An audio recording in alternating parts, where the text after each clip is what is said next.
Hello everyone, and welcome to the Fictional Vortex. So we are back with an interesting movie on what if Naruto was the SSS-Rank sage who healed the sword Maiden Naruto X Sword Maiden X Priestess Goblin Slayer. But before we start, I just want to remind you to please subscribe to my channel and hit the like button if you enjoy my content. Let's start the story. Chapter 1. The Sage Between Worlds. The dimensional tear manifested without warning, a jagged fracture in reality that pulsed with chaotic energy. Naruto Uzumaki fell through it like a meteor, his body surrounded by the golden glow of Six Paths Sage Mode. The familiar sensation of natural energy poured through his chakra network, but something felt fundamentally different. The energy he possessed qualities he'd never encountered before, wilder, less refined, yet somehow more primal in its essence. He crashed into a forest clearing, impact creating a shallow crater beneath him. As the golden aura faded, Naruto remained perfectly still, eyes closed, extending his senses outward to assess this unfamiliar environment. The natural energy here responded differently to his call, reluctant, as if unused to being consciously manipulated. "This isn't the same nature chakra," he muttered, opening eyes that had reverted from their cross-shaped pupils to their natural blue. "Not the same world, either." Rising to his feet, Naruto brushed dirt from his orange and black jacket. At 25, he'd grown into a man whose presence commanded respect, tall and broad-shouldered, with feet yours that had sharpened from boyish roundness into defined angles. 3 whisker-like marks still adorned each cheek, but they complemented rather than dominated his appearance. The forest surrounding him bore superficial similarities to those near Konoha, yet subtle differences betrayed its foreign nature. The trees grew in patterns that followed unfamiliar rules, and the wildlife sounds carried tones he couldn't identify. Even the air tasted different, heavier with magical potential rather than chakra. His senses, honed through decades of combat and survival, suddenly detected a disturbance. Multiple signatures approached, small, numerous, radiating malevolence. Unlike chakra signatures he was accustomed to reading, these felt like dark smudges against the natural backdrop. Naruto reached into his equipment pouch, confirming his kunai and shuriken remained intact. Whatever these approaching entities were, their intent registered clearly as hostile.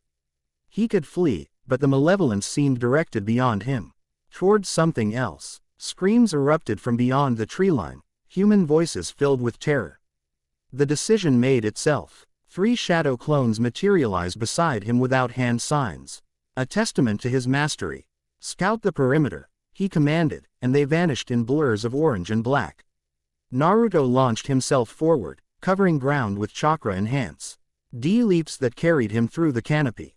The screams grew louder, accompanied by the clash of metal and guttural, inhuman snarls. The forest opened into a small farming village, or what remained of one. Buildings burned, villagers fled, and small green-skinned humanoids swarmed through the chaos. The creatures stood waist-high to an adult, with bulbous yellow eyes and mouths filled with jagged teeth. They wielded crude weapons with surprising coordination as they cut down fleeing civilians. "Goblins," Naruto whispered, recognition flickering through memories of childhood storybooks. These weren't the mischievous creatures from those tales, however. These were predators, their movements displaying primitive but effective hunting patterns. A goblin cornered a young woman against a well, her clothing torn and expression terrified. The creature approached with deliberate slowness, savoring her fear. Naruto's kunai embedded itself in the goblin's skull before conscious thought completed. The creature collapsed without a sound. The woman stared in shock as Naruto landed beside her, another kunai already in hand. "Get somewhere safe," he instructed, voice calm but firm. "I'll handle this." Her eyes widened at the confidence in his tone, nodding before scrambling toward an intact storehouse where others had barricaded themselves. Information flooded Naruto's mind as his clones dispersed themselves.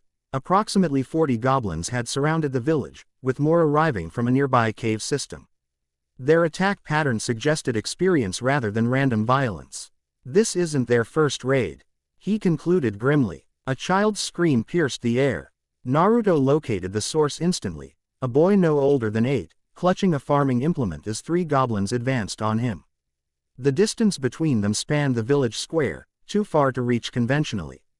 Naruto's hands formed a familiar seal, Flying Raijin. The technique, perfected during years studying his father's legacy, transported him instantly to a kunai he'd thrown moments earlier. The goblins had no time to register his appearance before Naruto's foot connected with the first creature's head, snapping its neck. The second received a palm strike that pulverized its internal organs. The third managed a surprised squeal before a Rasengan, controlled precisely to minimize collateral damage, ground through its chest. The boy stared, trembling, as Naruto turned to him with eyes that had shifted to golden irises with horizontal bar pupils, his standard Sage mode activated to conserve energy. "You're safe now," Naruto assured him, voice gentle despite the violence he'd just unleashed. "Can you make it to the storehouse?" The boy nodded, then pointed behind Naruto. "More coming." A wave of goblins emerged between buildings. Drawn by the commotion, they hesitated upon seeing their dead comrades, then charged with renewed fury. Naruto formed a cross-shaped hand seal. Multi-shadow clone jutsu. 20 perfect copies materialized, each with the same determined expression. The goblins faltered momentarily, confused by the sudden multiplication of their opponent. "Protect the villagers," Naruto commanded his clones, who immediately dispersed throughout the settlement. The original Naruto faced the approaching horde. Unlike the impulsive youth he'd once been, experience had taught him to assess rather than immediately overwhelm. These creatures weren't particularly strong individually, but they moved with concerning coordination and used their numbers effectively. 3. Kunai found goblin throats with precise throws, but the creatures adapted quickly, using shields crafted from scavenged materials. Naruto nodded with grim respect. These weren't mindless beasts. "Let's see how you handle this," he muttered, weaving signs faster than the eye could track. Earth style. Flowing earth wall. The ground before him erupted upward, forming a barrier that separated the goblin force. Naruto immediately followed with another jutsu, his chakra molding with practiced efficiency. Wind style. Vacuum serial waves. Blades of compressed air sliced through the divided goblin ranks, precise enough to avoid damaging the surrounding structures. Bodies fell in neatly bisected halves. The surviving goblins retreated, but not in panic. They regrouped tactically, some breaking off toward undefended villagers while others aimed for Naruto directly. From his peripheral vision, Naruto spotted a goblin raising a crude bow, arrow aimed not at him but at a fleeing elderly villager. Distance made physical intervention impossible. Naruto extended his arm, chakra chains erupting from his palm, a technique borrowed from his Uzumaki heritage. The glowing constructs intercepted the arrow mid-flight, then wrapped around the archer, crushing it instantly. The display triggered a response Naruto hadn't anticipated. The goblins began retreating in earnest, abandoning their raid with unexpected discipline. Their tactical withdrawal suggested an intelligence that concerned him more than their aggression. As the last goblins disappeared into the forest, Naruto maintained his sage mode. Monitoring for additional threats, his clones reported all clear, having eliminated stragglers throughout the village. Villagers emerged cautiously from hiding places, staring at their mysterious savior with expressions ranging from awe to suspicion. An elderly man with a gray-streaked beard approached, leaning heavily on a walking stick. "What manner of magic was that?" he asked, voice quavering. "Are you from the capital?" A gold-ranked adventurer. The unfamiliar terminology confirmed what Naruto already suspected. This world operated under different systems than his own. "I'm not from around here," he replied honestly. "I saw people in trouble and acted." The old man studied him intently. "Those techniques. Nothing like the spells our magic casters use. And your speed." He shook his head in wonderment. "You saved many lives today, stranger. I am Elder Tomas, and our village of Willowdale owes you a debt." Naruto Uzumaki. He introduced himself with a slight bow, respecting the elder's position. "And no debt is necessary. Where I come from, protecting others is expected of those with the power to do so." A noble sentiment, Tomas nodded appreciatively. "You must be registered with the Adventurers Guild, yet I don't recognize your methods. What rank do you hold?" Before Naruto could respond, a commotion at the village entrance drew their attention. 4. Figures approached. An armored man whose helmet resembled a skull, a young woman in priestly robes, a diminutive figure in dusty robes, and an elf with a longbow. Their equipment marked them as warriors rather than villagers. Adventurers. Tomas explained, relief evident. Though they've arrived after the danger passed, thanks to you. The armored figure surveyed the goblin corpses with methodical attention, crouching to examine Naruto's handiwork. Clean kills, he observed, voice echoing metallically through his helmet. Efficient. Different weapon marks than I'm familiar with. The elf woman approached, eyes widening as she noted the precision of the wounds. These weren't made by any blade I recognize, she commented, then turned emerald eyes toward Naruto. You did this alone. Naruto nodded, dismissing his remaining shadow clones with a mental command. Each dissipation returned information, confirming the area's security. Impossible, the elf declared, though her expressio N suggested fascination rather than disbelief. There were at least 30 goblin bodies we counted on our approach. No single adventurer below silver rank could. I saw him, interrupted the boy Naruto had saved, who had emerged from the storehouse. He made copies of himself, and shot chains from his hands, and teleported. The armored man straightened immediately, hand moving to his sword. Teleportation is high-level magic. Identification. Naruto recognized the stance of a veteran warrior assessing a potential threat. Rather than responding defensively, he relaxed his posture deliberately. Naruto Uzumaki. I'm new to these lands. He's not registered, the priestess noted, her voice gentle but concerned. I don't sense conventional magic from him either. Something different. Nature energy, the elf whispered, stepping closer with narrowed eyes. You draw from the forest itself, but not like our kind do. You're human, yet. Naruto felt their suspicion and curiosity. In this unfamiliar world, transparency seemed the wisest approach. I use chakra, life energy combined with physical energy. Where I'm from, it's common knowledge and practice. Never heard of it, the armored man stated flatly. Goblin nests nearby. The abrupt change of subject surprised Naruto, but he adapted quickly. My clones tracked them to a cave system northwest of here. They retreated in that direction. Approximately 40 remaining. Clones, the small robed figure repeated, speaking for the first time in a voice that revealed her as female despite her concealed features. Fascinating. Technique. Not illusions. Solid duplicates. Yes, Naruto confirmed. Physical copies that return their experiences to me when dispelled. The armored man nodded curtly. Useful for scouting. How many entrances to the nest? Naruto found himself impressed by the man's focus. Despite encountering abilities unknown in this world, his priority remained clear, eliminating threats. 3 that my clones discovered. The main entrance is concealed behind a waterfall, with 2 smaller emergency exits disguised under fallen logs. Good intel, the man stated, then turned to his companions. We move immediately. Standard formation. The priestess looked concerned. Shouldn't we rest first? The journey here was. Goblins who retreat regroup, the armored man interrupted. They learn, adapt, must strike before they prepare. Naruto recognized the tactical wisdom. I'll join you. All 4 adventurers turned to him with varying expressions of surprise. The armored man studied him silently before responding. Unregistered. Unproven. Liability. I just eliminated 30 goblins without breaking a sweat, Naruto pointed out reasonably. And I know the layout of their nest. He has a point, the elf admitted reluctantly, and we could use the help if the nest is as large as described. The armored man considered for several seconds, then nodded once. Temporary alliance. Follow orders. Stay in formation. Quote, understood. Naruto agreed, recognizing chain of command protocols from countless missions. Though I should mention I have other abilities that might be useful. Explain while moving. The man replied, already turning toward the forest.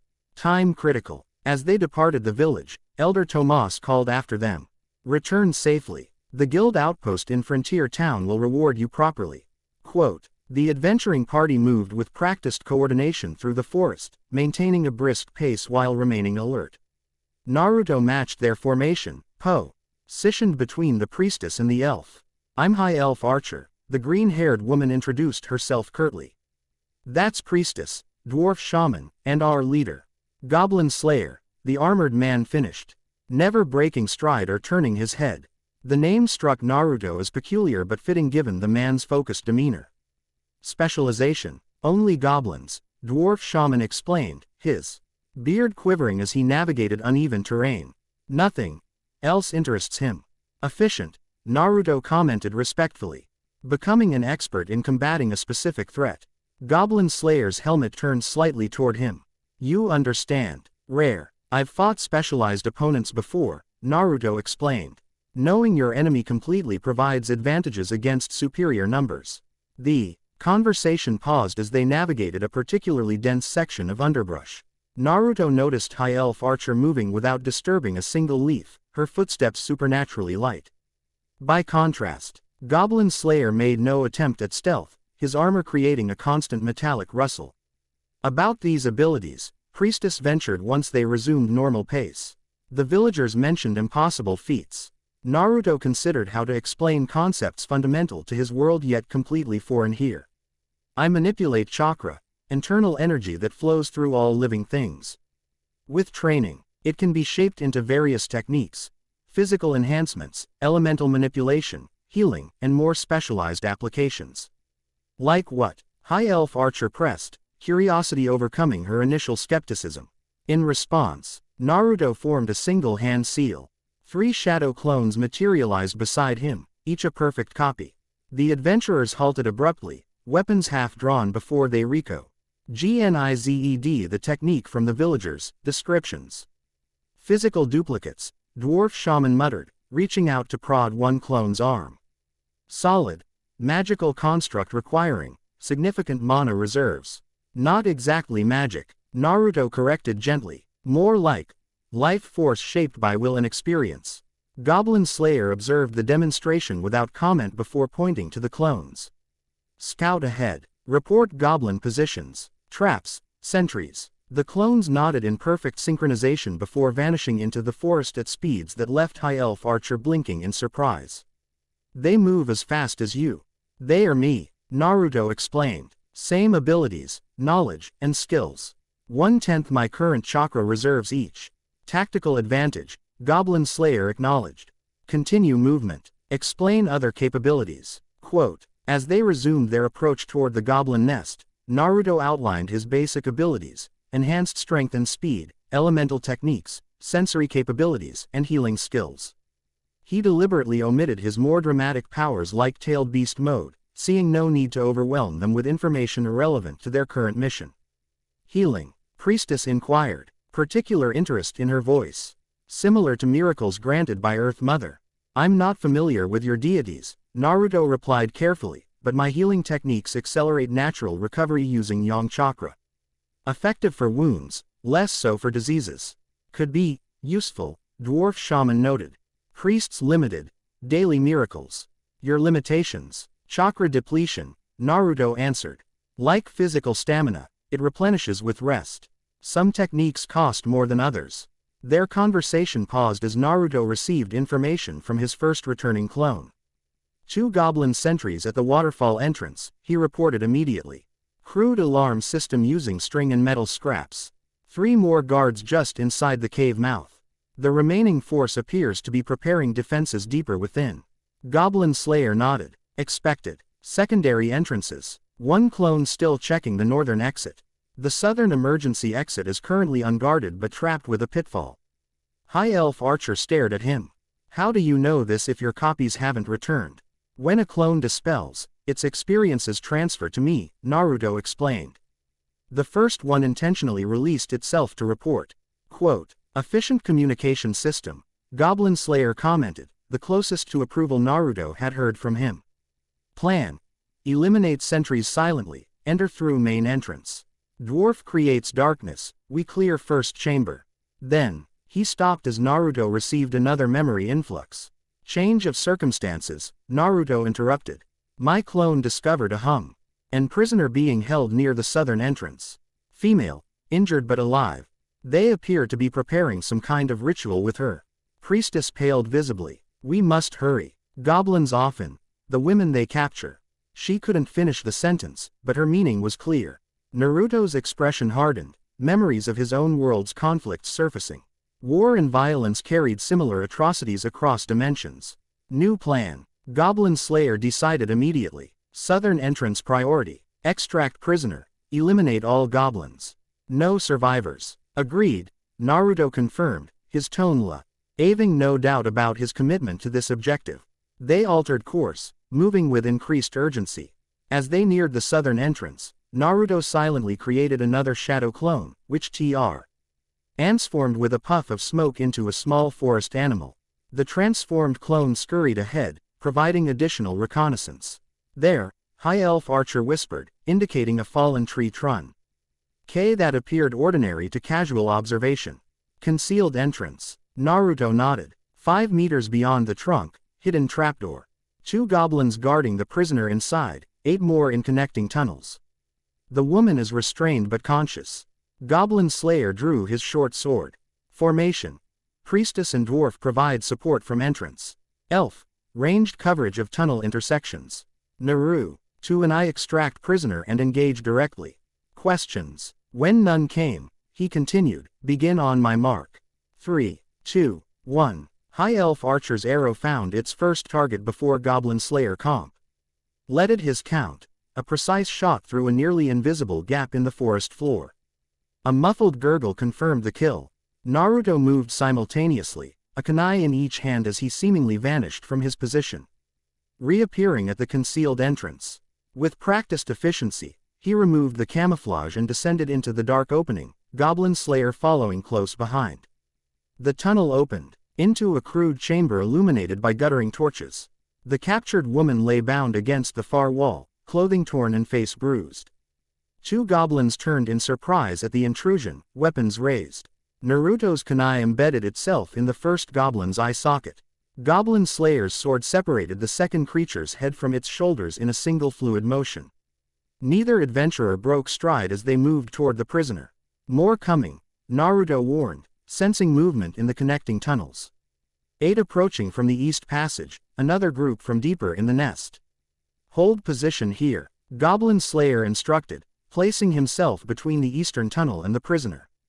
Defendable bottleneck. Naruto reached the captive woman, whose eyes widened in a mixture of hope and disbelief. You're safe now, he assured her, channeling a small amount of healing chakra to his fingertips as he severed her bonds. The warm energy seeped into her most immediate injuries, stabilizing her condition. Thank you, she managed, voice hoarse. There are others, deeper in the caves.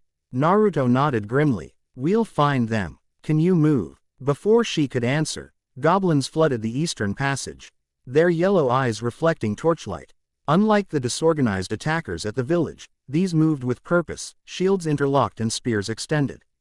They're using formation tactics, Naruto observed with concern. That's unusual for creatures described as primitive.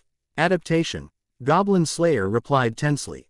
Learning from defeats. Dangerous development. The goblin shield wall advanced methodically. Behind it, Naruto detected a larger goblin directing the others, a leader of some kind. I'll break their formation, Naruto decided, hands forming seals. Wind style. Gale palm. A concentrated burst of wind chakra slammed into the goblin front line, shattering their shield wall and sending several creatures tumbling backward. Goblin Slayer exploited the opening immediately, sword flashing as he methodically dispatched stunned opponents. More goblins poured in from side passages, attempting to flank them.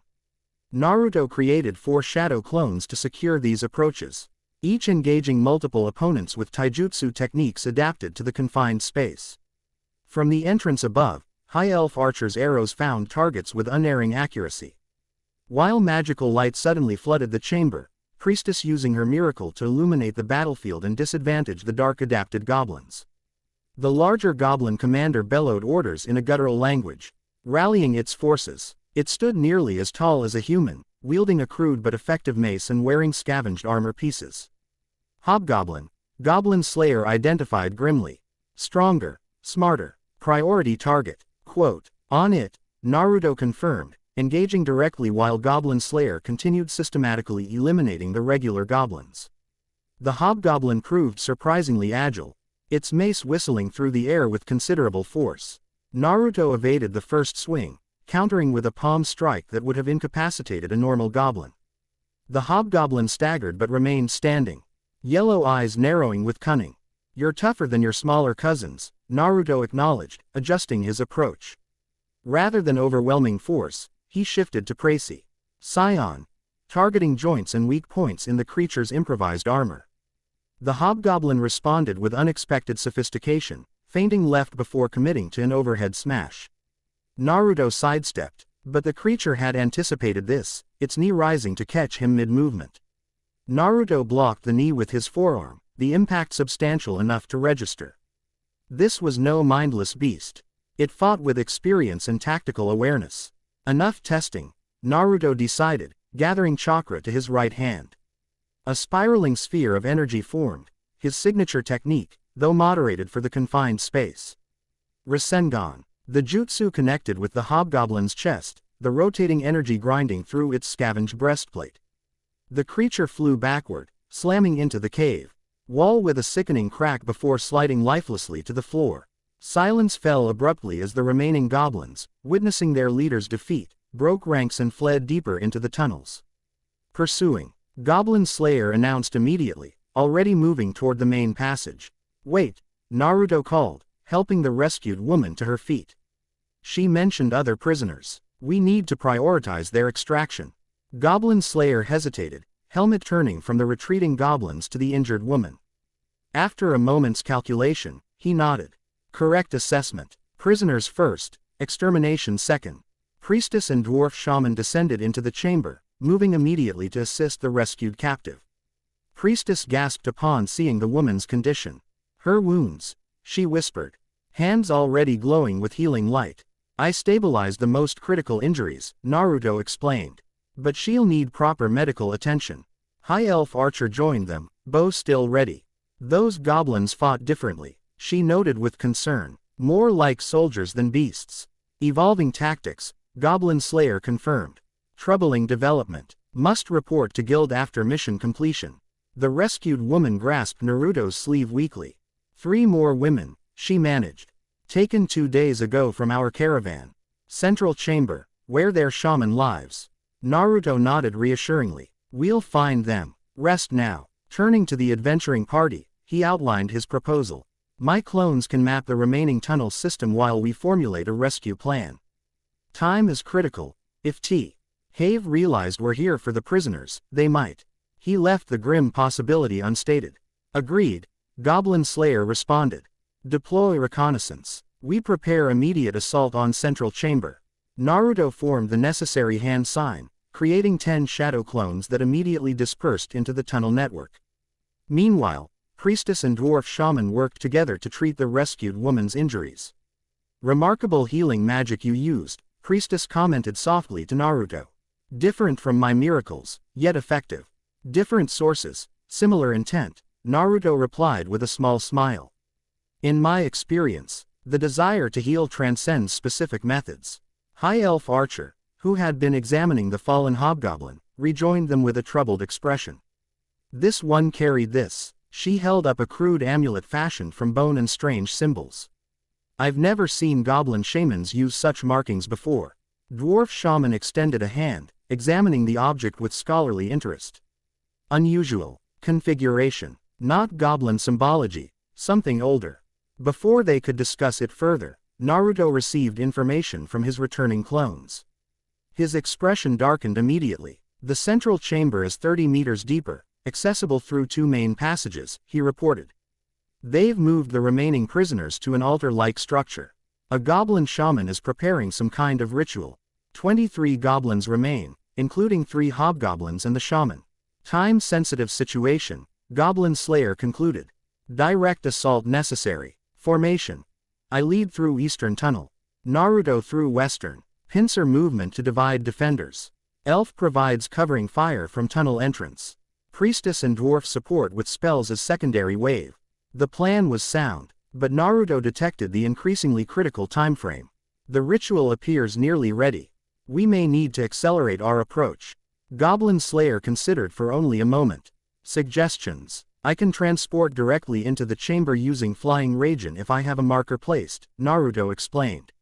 One of my clones dissipated after placing a specially marked kunai near the altar. I can go immediately. Create a distraction, while you lead the conventional assault. High risk, Goblin Slayer noted, though his tone suggested professional assessment rather than disapproval. Surrounded, Outnumbered. No immediate support. I've faced worse odds, Naruto assured him confidently. And I only need to disrupt the ritual and protect the prisoners until you arrive. After a brief moment of consideration, Goblin Slayer nodded. Approved. Signal when in position. We attack on your mark. Naruto moved to a clear section of the chamber, withdrawing a three-pronged kunai from his pouch. This will be instantaneous from your perspective. Begin your approach immediately after I vanish.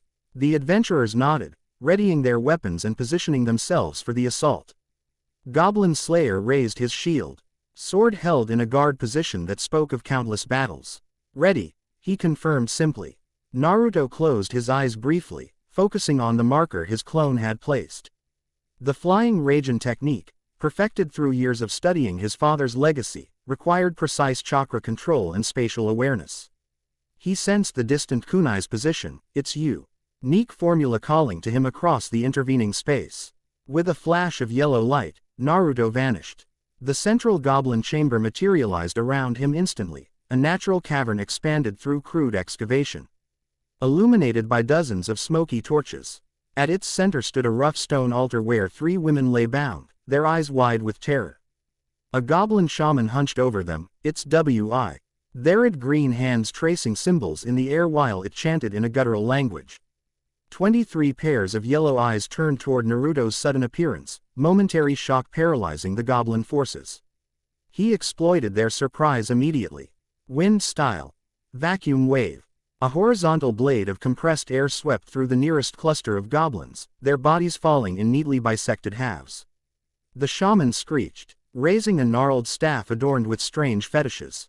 Intruder. It howled in broken common tongue, displaying an intelligence far beyond ordinary goblins.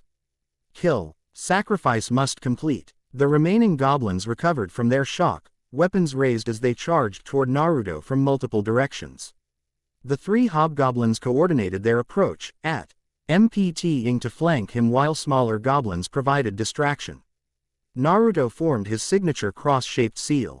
Multi-shadow clone jutsu. 10 perfect duplicates appeared, immediately engaging the APP roaching goblins to create a defensive perimeter around the altar. The original Naruto focused on the shaman, recognizing it as the primary threat. Whatever you're attempting stops now, he declared, gathering chakra for his next technique.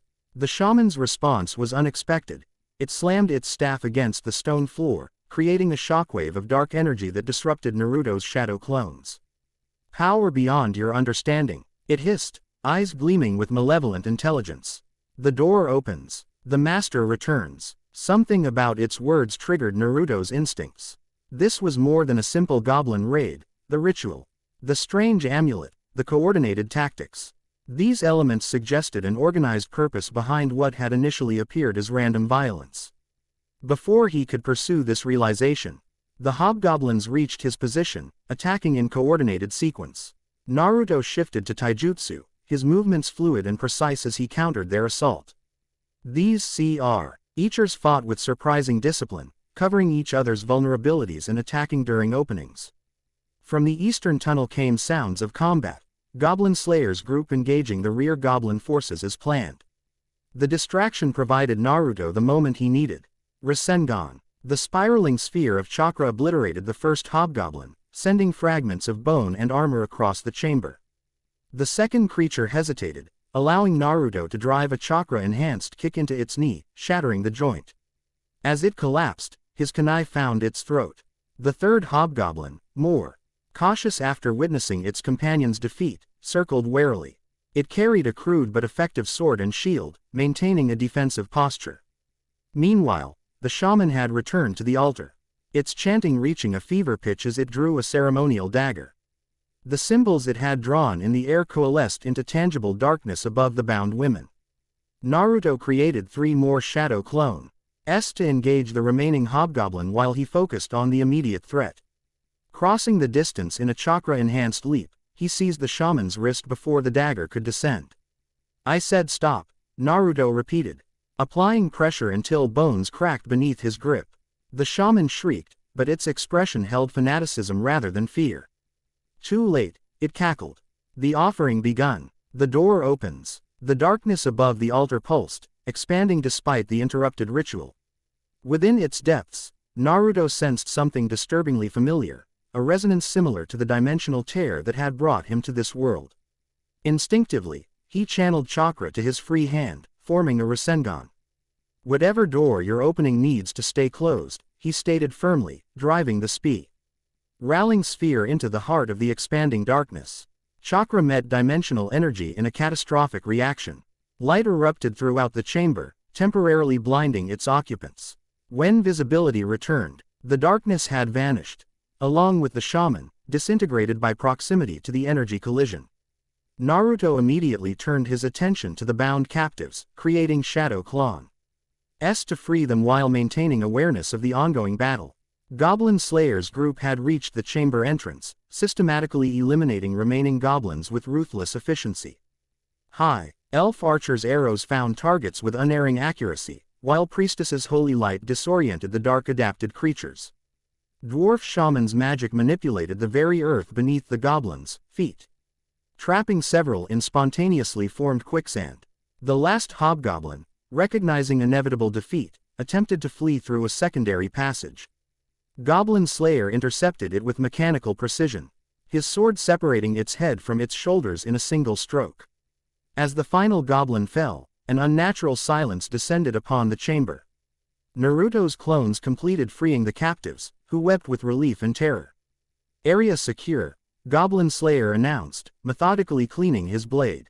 Survivors recovered. Mission parameters satisfied. Naruto nodded, though his attention remained focused on the altar where the dimensional disturbance had manifested. Something about that ritual troubles me.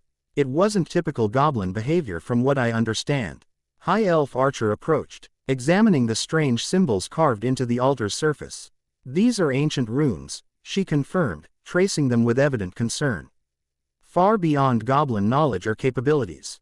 Someone directing them, Dwarf Shaman suggested, retrieving the shaman's broken staff for examination. Using goblins as pawns. Goblin Slayer surveyed the chamber with clinical detachment.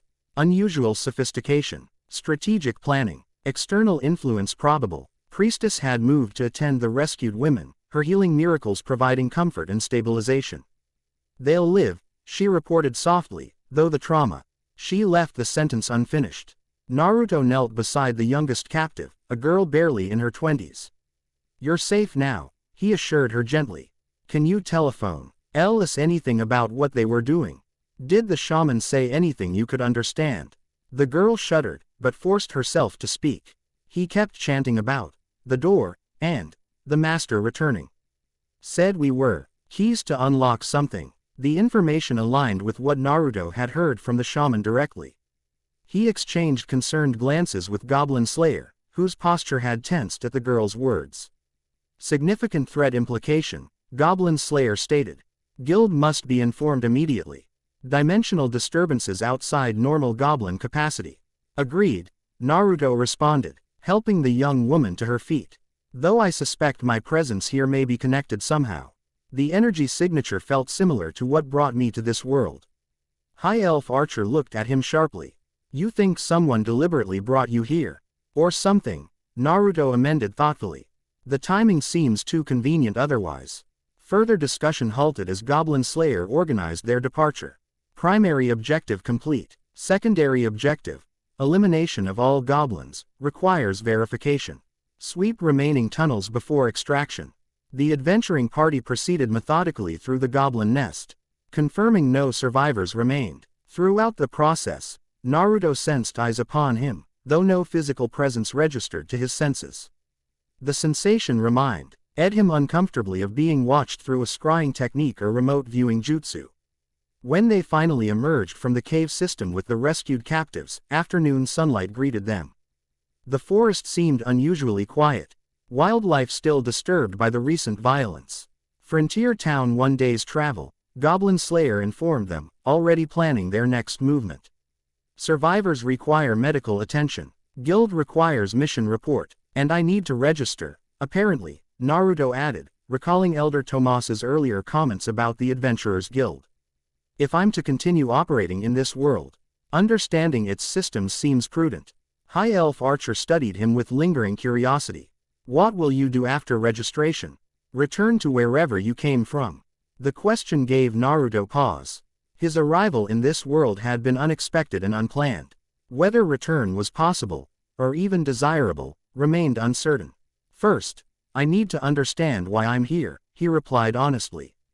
This goblin ritual suggests larger forces at work. If they're threatening this world, I can't simply walk away. Goblin Slayer regarded him silently before offering a simple assessment. Good adventurer material. World needs capable defenders. From him, Naruto sensed this constituted high praise indeed. As they began the journey toward Frontier Town, Naruto extended his senses outward, absorbing the nature energy of this unfamiliar world. The process felt different from his home dimension, the energy wilder, less disciplined, yet somehow more directly connected to life itself. Something caught his attention, a distant pulse of energy unlike anything else he'd encountered here. It emanated from far beyond Frontier Town, in the direction Priestess had identified as the capital city. The energy signature felt wounded, powerful yet traumatized, like a great beast bearing invisible scars. Something wrong? Priestess asked, noticing his sudden distraction. There's something in that direction, Naruto replied, pointing toward the distant capital. Someone with immense spiritual energy, but it feels damaged somehow. Priestess's expression shifted to one of recognition. That would be the direction of the Temple of the Earth Mother, where the Sword Maiden resides as Archbishop. Sword Maiden? Naruto inquired, the title unusual to his ears. A former gold-ranked adventurer. High Elf Archer explained, one of the greatest heroes of our age. She defeated the Demon Lord years ago but suffered terrible things during her adventuring days. Dwarf Shaman elaborated reluctantly, captured by goblins once, survived, but left blind and scarred. Now serves as Archbishop. Something in their description resonated with what Naruto sensed. Her energy feels similar to a Jinchuriki, someone containing great power but bearing deep trauma. The comparison meant nothing to his companions, but Naruto's interest was decidedly piqued.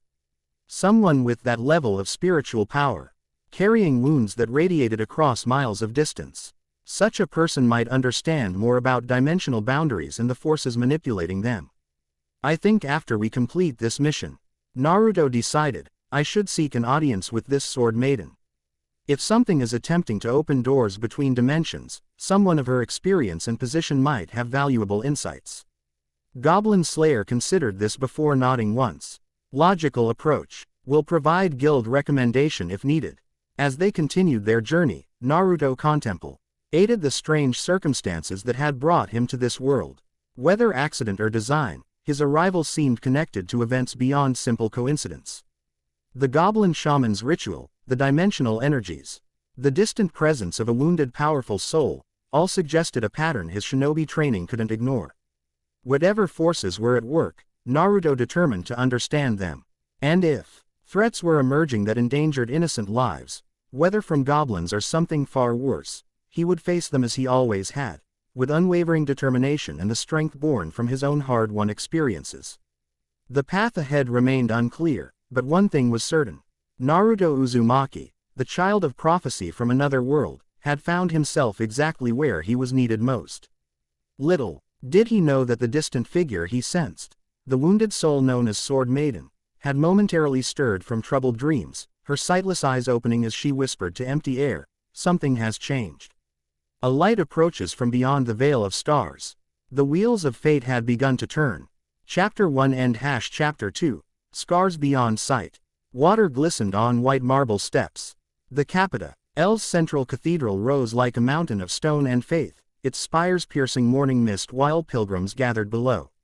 Among these supplicants stood Naruto Uzumaki, distinctly foreign in his range and black attire amid the subdued garments of local worshippers.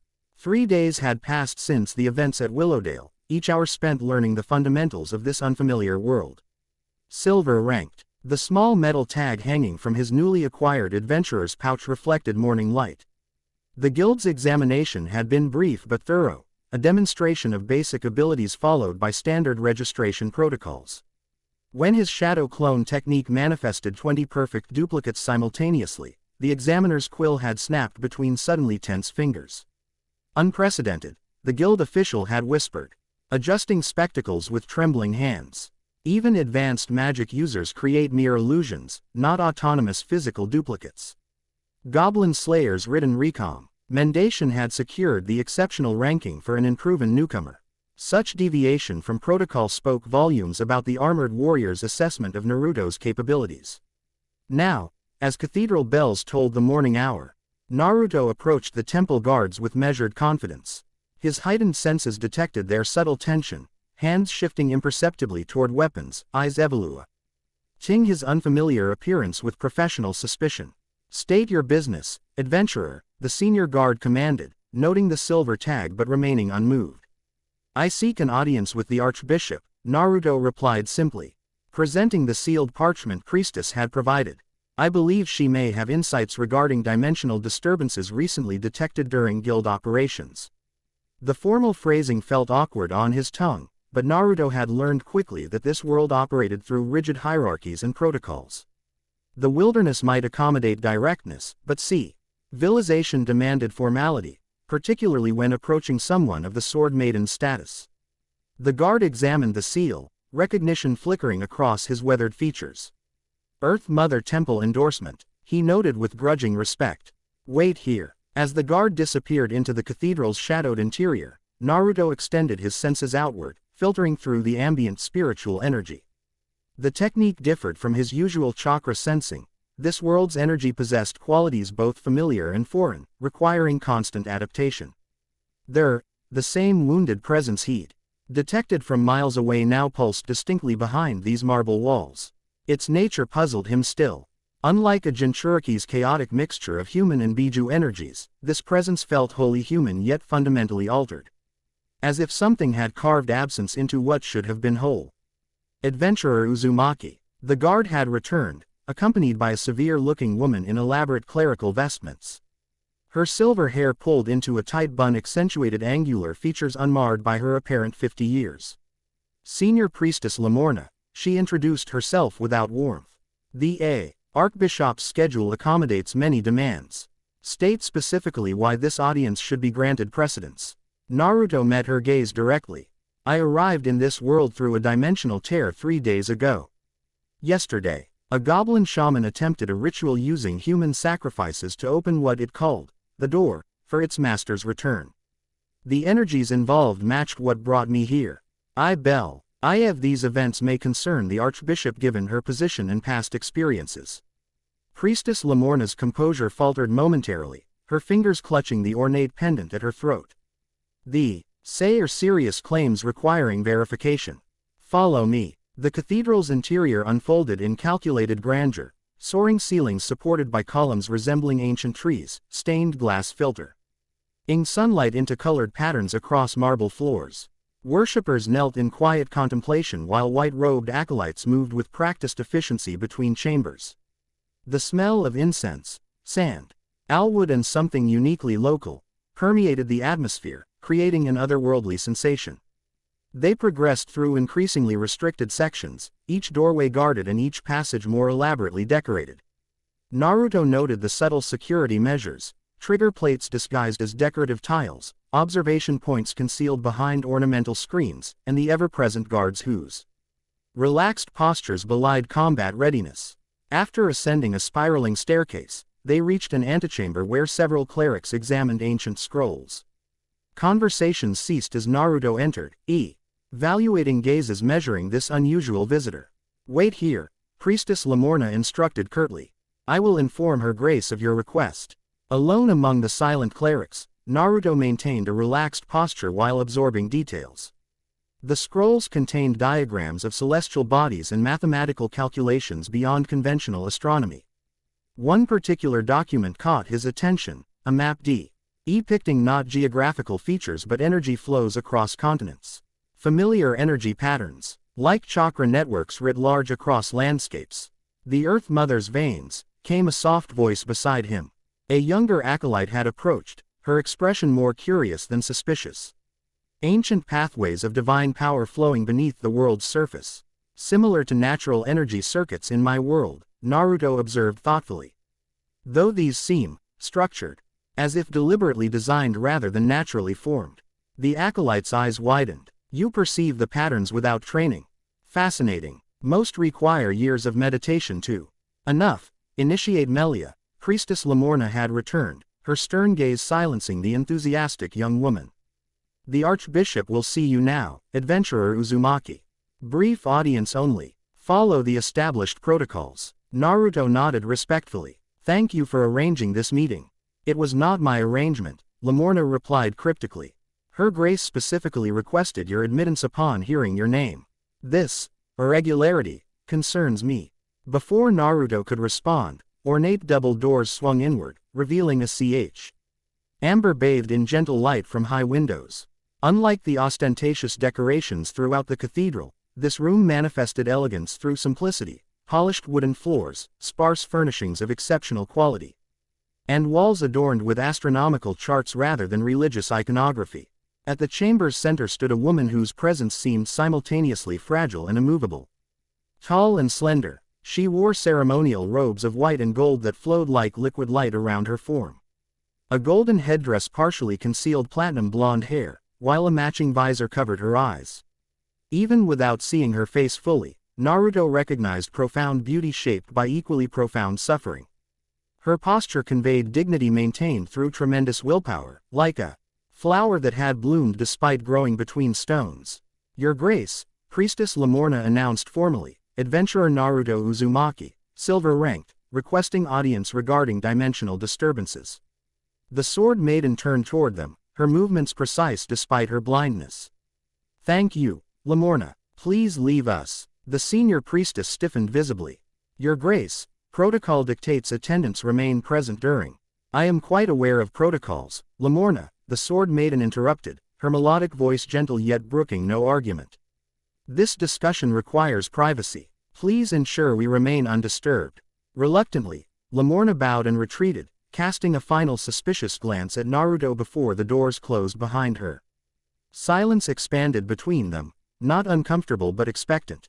Like the moment before a thunderclap, Naruto remained where he stood, sensing this initial interaction required patience rather than initiative.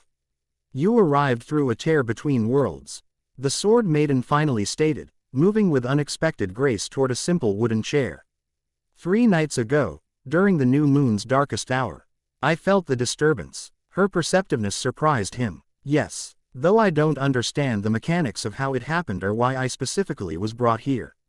Neither coincidence nor accident, she replied with quiet certainty, gesturing toward a second chair. Please sit. Your energy signature is remarkable. Unlike any magic or miracle I've encountered. Naruto accepted the offered seat, noting how she tracked his movements despite her blindness. You can sense my chakra specifically.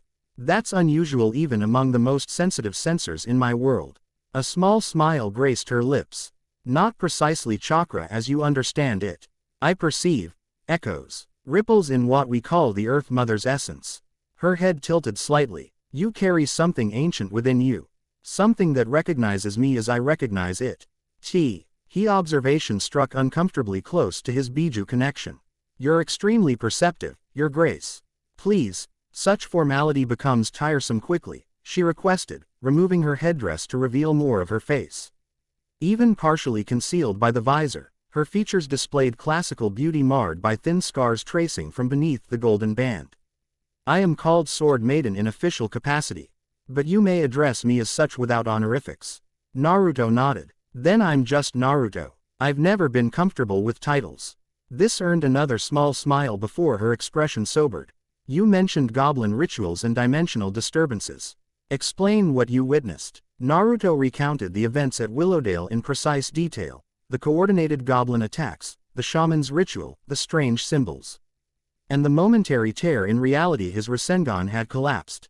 Throughout his explanation, Sword Maiden remained perfectly still, only her slightly tightened grip on her chair's armrest betraying emotional response when he mentioned goblins. The symbols you describe, she said when he finished, match ancient warnings recorded in texts predating the Earth Mother's Church. Signs of what our oldest histories call the Sundering, a catastrophe that nearly destroyed our world eons ago. She rose gracefully, moving to a concealed panel in the wall that opened at her touch.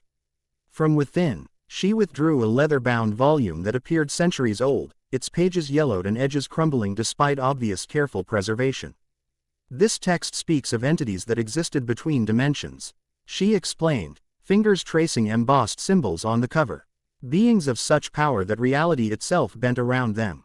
They were banished beyond the veil of stars by heroes wielding powers drawn from the world's essence. Similar to legends in my world, Naruto observed thoughtfully. The Otsutsuki clan consumed entire planets before being defeated. Sword Maiden's head turned sharply toward him. You've encountered such beings. Fought them directly, Naruto confirmed. Their abilities included dimensional manipulation, energy absorption, and reality alteration. Her fingers tightened around the ancient book. Then your arrival becomes clearer. The barriers between worlds thin cyclically every 1,000 years. We approach such a convergence now, a time when the old bindings weaken. And something is attempting to exploit that weakness, Naruto concluded grimly. Using goblins as instruments because they're considered insignificant by most defenders. Precisely. Sword Maiden returned to her seat, placing the book between them. Goblins possess a terrible cunning that most underestimate. If directed by superior intelligence, their potential for harm multiplies exponentially. Naruto considered this information alongside his observations. The shaman I encountered wasn't simply executing instructions. It understood the ritual's purpose and seemed devoted to whatever it called master. Religious fervor among goblins, Sword Maiden whispered, evident distress in her voice. A troubling evolution indeed. Silence fell between them as each processed implications. Naruto observed how Sword Maiden's hands trembled slightly before she clasped them together to still the motion. Despite her composure, proximity to the subject of goblins clearly triggered profound distress. You've suffered at their hands, Naruto stated gently, not a question but an acknowledgement. Her chin lifted slightly. My personal history is well documented in adventurer circles. I survived what many do not. The physical blindness, she gestured toward her covered eyes, is merely the visible consequence. The invisible wounds run deeper, Naruto said, understanding in his voice. I've known others who carried similar burdens. Trauma reshapes how we perceive the world, sometimes more significantly than physical injuries. Something in his tone, perhaps the absence of pity, seemed to reach her. Sword Maiden's posture softened marginally. You speak from experience rather than theory, she observed. My childhood wasn't kind, Naruto acknowledged simply. Different circumstances, similar outcomes. Isolation, fear, struggling to trust. The journey toward healing never really ends, but it becomes manageable. A comforting falsehood many offer, she responded. A bitter edge entering her voice. Some wounds never heal. They merely become part of one's existence, like learning to walk with a permanent limp. With respect, Naruto countered gently, I disagree. I've developed healing techniques specifically for wounds that extend beyond physical damage, injuries to the spirit and mind. Her expression registered polite skepticism. Many skilled healers have attempted various treatments. While their intentions were noble, the results proved limited. Because conventional healing addresses symptoms rather than sources, Naruto explained. The techniques I've developed work differently. They don't simply accelerate natural healing. They restore connections between body, mind, and spirit that trauma severs. Sword Maiden remained silent for several moments. When she finally spoke, her voice carried carefully controlled hope beneath practiced skepticism. You offer this healing to me.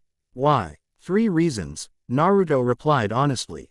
First, if we're facing interdimensional threats, having one of this world's strongest defenders at full capacity benefits everyone. Second, no one deserves to suffer when relief is possible. Third, he paused, considering his words carefully. I believe our meeting wasn't coincidental. Whatever force brought me here connected us specifically. Bold claims, she noted, though without dismissal. What would this healing involve? A specialized application of Sage Chakra, natural energy refined through my life force, Naruto explained. It's non-invasive but requires physical contact and mutual trust. I would essentially create temporary chakra pathways within your system to help reintegrate fragmented aspects of your spiritual energy.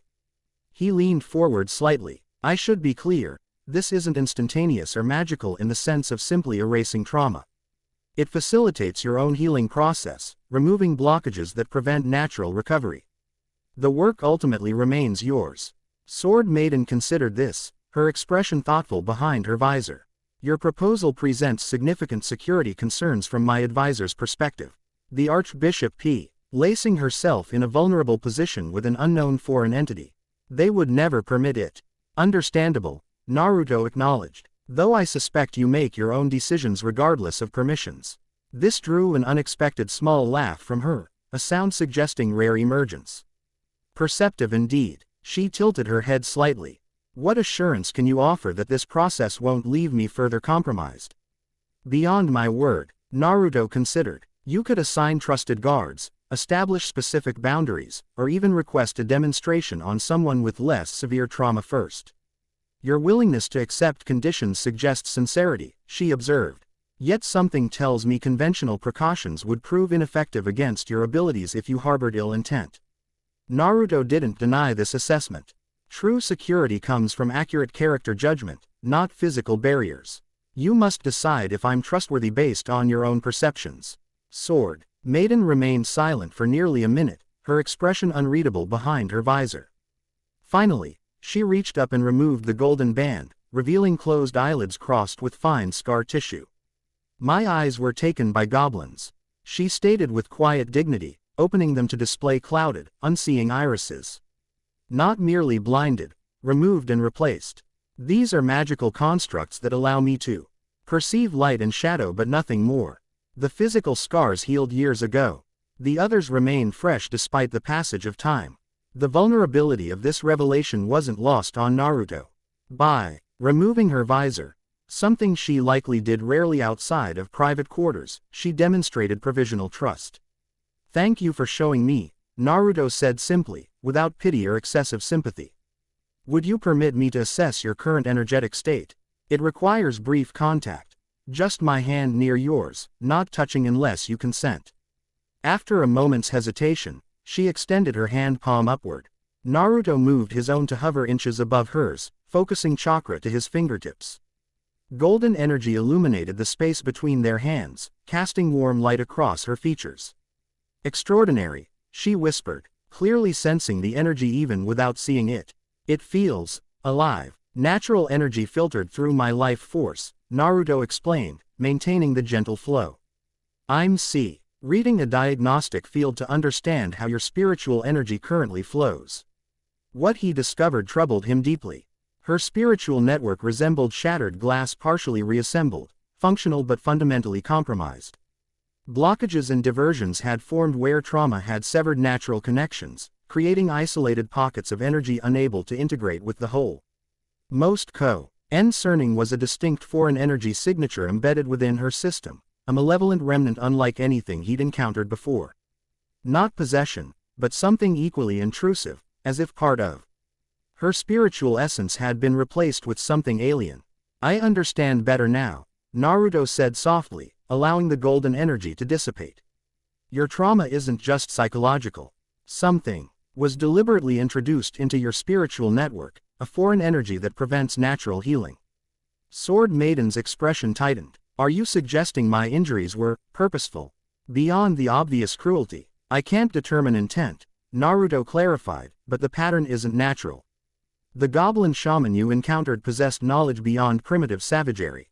The energy signa, Churei, resembles what I sensed during the ritual at Willowdale. Her hands trembled visibly now. Then my suffering served some greater purpose for them. Some ritual I was unaware of surviving. It's possible, Naruto confirmed gently. Though understanding the mechanism doesn't diminish your tremendous strength in overcoming it. Many would have been completely destroyed by what you endured. Shish. He seemed to regain composure through deep, measured breaths. Can you remove this foreign energy? Yes, Naruto answered confidently. Though the process requires multiple sessions. Attempting complete removal at once would shock your system. We'd need to proceed gradually, allowing your natural energy to reclaim territory as we clear each section.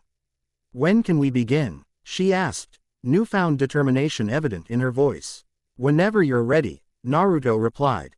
Though I recommend privacy and security arrangements that satisfy your advisors without them knowing the specific nature of our work. Sword Maiden nodded thoughtfully. The healing chambers below the cathedral. They're warded against scrying and interruption. I can arrange access under the pretense of consulting you about dimensional disturbances. That would work, Naruto agreed.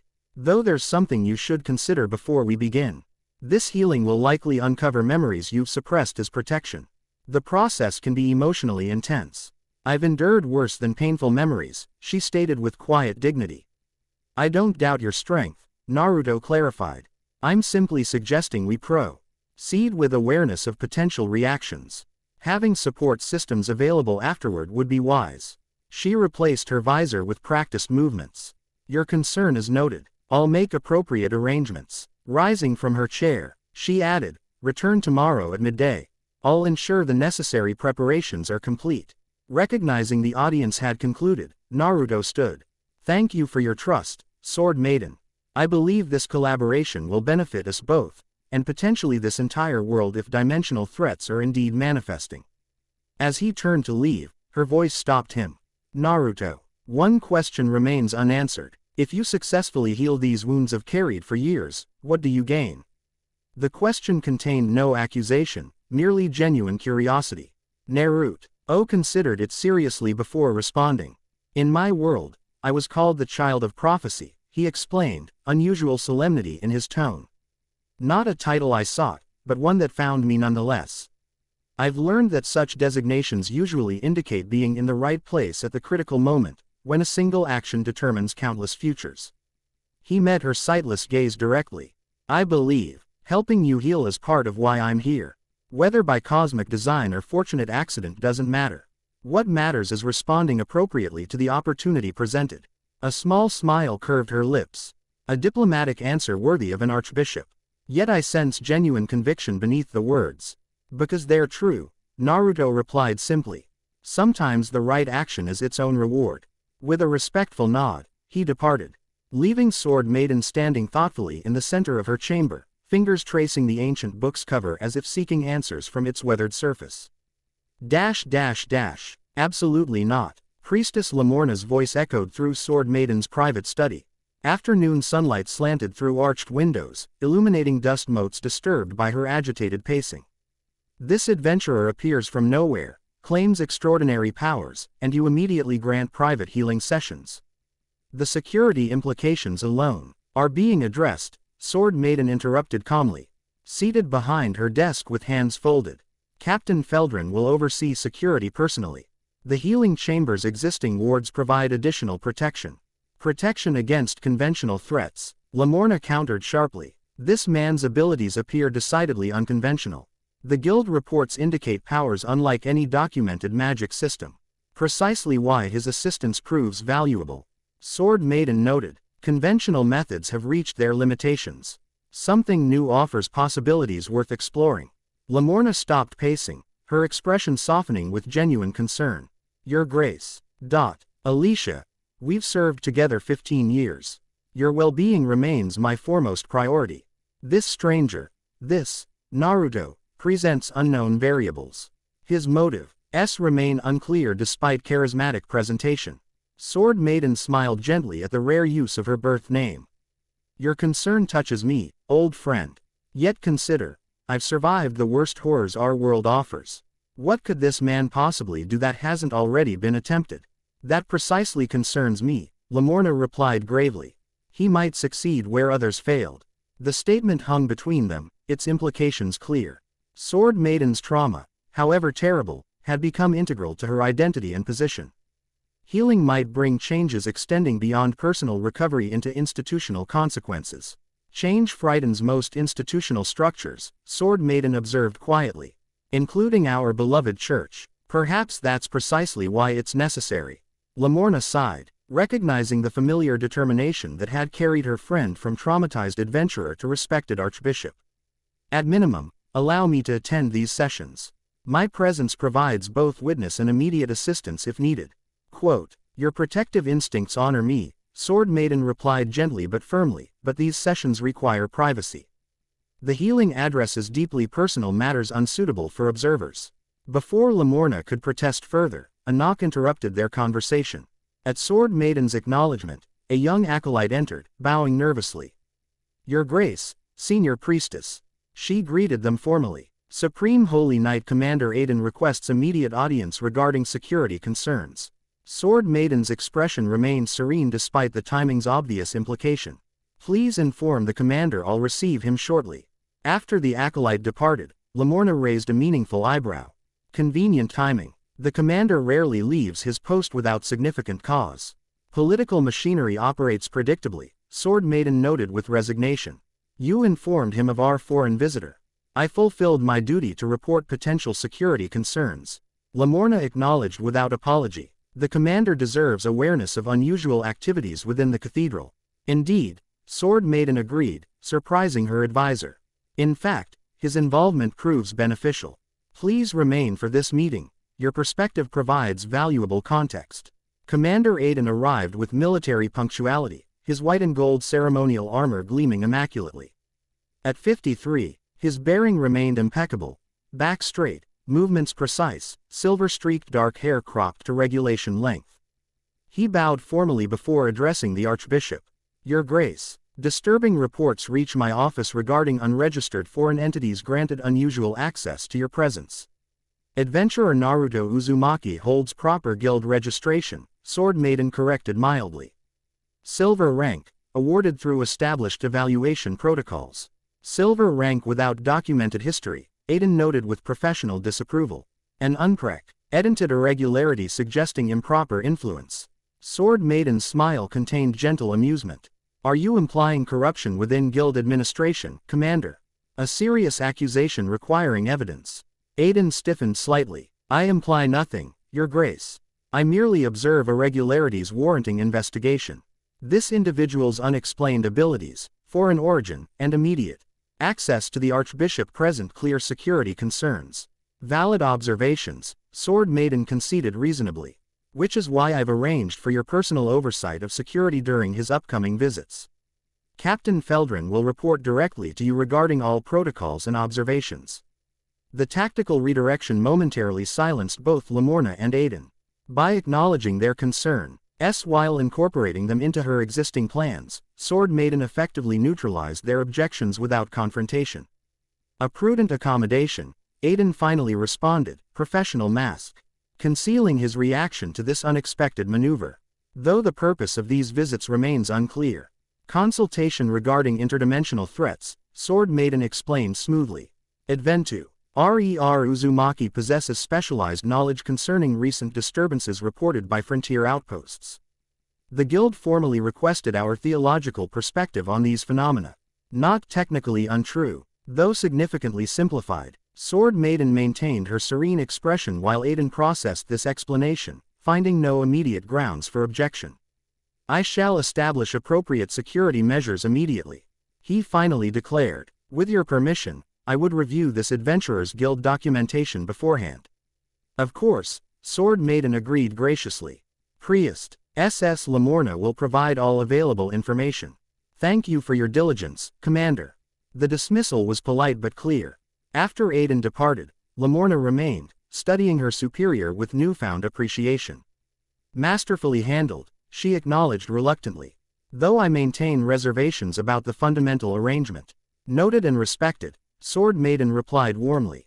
Your concern demonstrates loyalty I value immensely. Now, please ensure the healing chambers are prepared according to specifications. Tomorrow's session requires particular arrangements. Recognizing the discussion had concluded, Lamorna bowed and withdrew, leaving Sword Maiden alone with thoughts she permitted no one else to witness.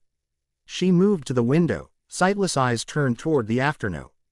On sun whose warmth she could feel but whose light remained forever beyond perception. Hope was dangerous, more dangerous than despair in many ways. Despair held predictable limitations, hope created vulnerability through possibility. For years, she had carefully managed her expectations, building a life of purpose and meaning within the boundaries her trauma established. Now this stranger, this Naruto, offered something she had surrendered long ago, the possibility of fundamental healing. The risk extended beyond physical danger into emotional territory far more threatening. What would remain of her if these wounds healed completely? Who would she become without the familiar pain that had shaped her existence for so long? These questions frightened her more than any physical threat ever could. Yet something about Naruto inspired trust despite rational caution. Perhaps it was the absence of pity in his voice when discussing her trauma, or the matter-of-fact confidence with which he approached healing. He spoke of wounds and recovery with the practical understanding of someone intimately familiar with both. Whatever tomorrow brought, she had committed herself to this path. The potential benefits, both personal and for the greater conflict she sensed approaching, outweighed the risks. If interdimensional threats were manifesting as Naruto suggested, having her full capabilities R-Estered might prove crucial in the coming battles. With practiced movements, she returned to her desk and the ancient texts awaiting her attention. Work provided structure and purpose, constants she had relied upon through countless difficult days. Whatever uncertainties tomorrow held, today's duties remained clear. The healing chambers beneath the cathedral existed in near-mythic obscurity. Created during the structure's original construction centuries ago, they incorporated materials and designs predating the Earth Mother's formal church. Smooth stone walls bore intricate carvings depicting stellar configurations and energy flows, while the floor featured concentric circles of inlaid metals surrounding a central platform. Naruto arrived precisely at midday, escorted by stone-faced cathedral guards whose tension radiated clearly despite their professional composure. Their journey descended through increasingly ancient sections of the building, air growing noticeably cooler. Ambient sounds faded behind heavy wooden doors. Impressive construction, Naruto commented, examining the precisely fitted stones that had withstood centuries without mortar. Similar to sacred sites in my world. The guards maintained stoic silence, though their side glances betrayed curiosity regarding this unusual foreigner who spoke of other worlds so casually. Their destination emerged, beyond a final archway, a circular chamber approximately 40 feet in diameter, illuminated by crystalline formations that emitted soft blue light. At the room's center stood Sword Maiden, accompanied by a square-jawed man whose military bearing and elaborate armor marked him as a high-ranking officer. Adventurer Uzumaki, Sword Maiden greeted him formally, maintaining professional distance appropriate for their observers. Thank you for your punctuality. May I introduce Holy Knight Commander Aiden, head of Cathedral Security. Naruto offered a respectful bow, recognizing the political dynamics at play. Commander, I appreciate your oversight of these proceedings. Security concerns are entirely understandable given the circumstances. Aiden's assessment was coldly thorough, evaluating Naruto with the calculated precision of a veteran warrior. Unusual circumstances indeed. These proceedings remain conditionally approved, subject to immediate termination at any sign of impropriety. Understood. Naruto acknowledged without defensiveness. Transparency serves everyone's interests. Perhaps explaining the general approach before beginning would alleviate concerns. Sword Maiden nodded appreciatively at this suggestion. An excellent proposal. Commander Aiden will remain temporarily while you outline the procedure. Naruto moved to the chamber's center, gesturing toward the concentric circles inlaid in the floor. These original formations suggest this chamber was designed for energy work, he observed. Remarkably similar to systems in my world, though using different symbolic language. The chamber predates current church architecture by several centuries, Sword Maiden confirmed. Its original purpose remains partially obscured by time, though our scholars belie it served for communing directly with the Earth Mother's essence. Perfect for our purposes, Naruto noted, kneeling to examine the intricate metalwork more closely. These configurations will naturally amplify and stabilize the healing energies. He straightened, addressing Aiden directly. The procedure involves creating a controlled energy field between myself and her grace. This field allows me to identify and gradually remove spiritual blockages causing ongoing distress. Aiden's expression remained skeptical. Describe visible manifestations we should expect. What constitutes normal versus concerning developments? A valid question, Naruto acknowledged respectfully. Visibly, you'll observe golden light emanating from my hands. This light may extend to surround her grace temporarily. Occasionally, the chamber's existing energy circuits, he indicated the floor patterns, might activate in response, glowing briefly. He continued with professional detachment. Normal reactions from her grace might include emotional responses, memory recollection, or physical sensations as blocked energy pathways reopen. Concerning developments would include darkening of the energy field, physical levitation, or involuntary defensive responses from existing magical protections. The technical explanation seemed to partially satisfy Aiden's professional assessment, though his personal suspicion remained evident. The Archbishop will be continuously monitored from outside this chamber. Any sign of distress triggers immediate intervention. Are these terms acceptable? Completely. Naruto agreed without hesitation. Safety remains paramount for all involved. Sword Maiden stepped forward. Thank you, Commander. Your concerns are noted and appreciated. Please establish our security positions outside the chamber. We require privacy for the actual procedure. Though clearly reluctant, Aiden recognized the diplomatic dismissal. With a formal bow to the Archbishop and a warning glance at Naruto, he withdrew, taking the guards with him. The heavy wooden door closed with a definitive thud, leaving Naruto and Sword Maiden alone in the crystal-illuminated chamber. Holy! Tickle navigation appears universal across dimensions, Naruto observed with a slight smile once they were alone.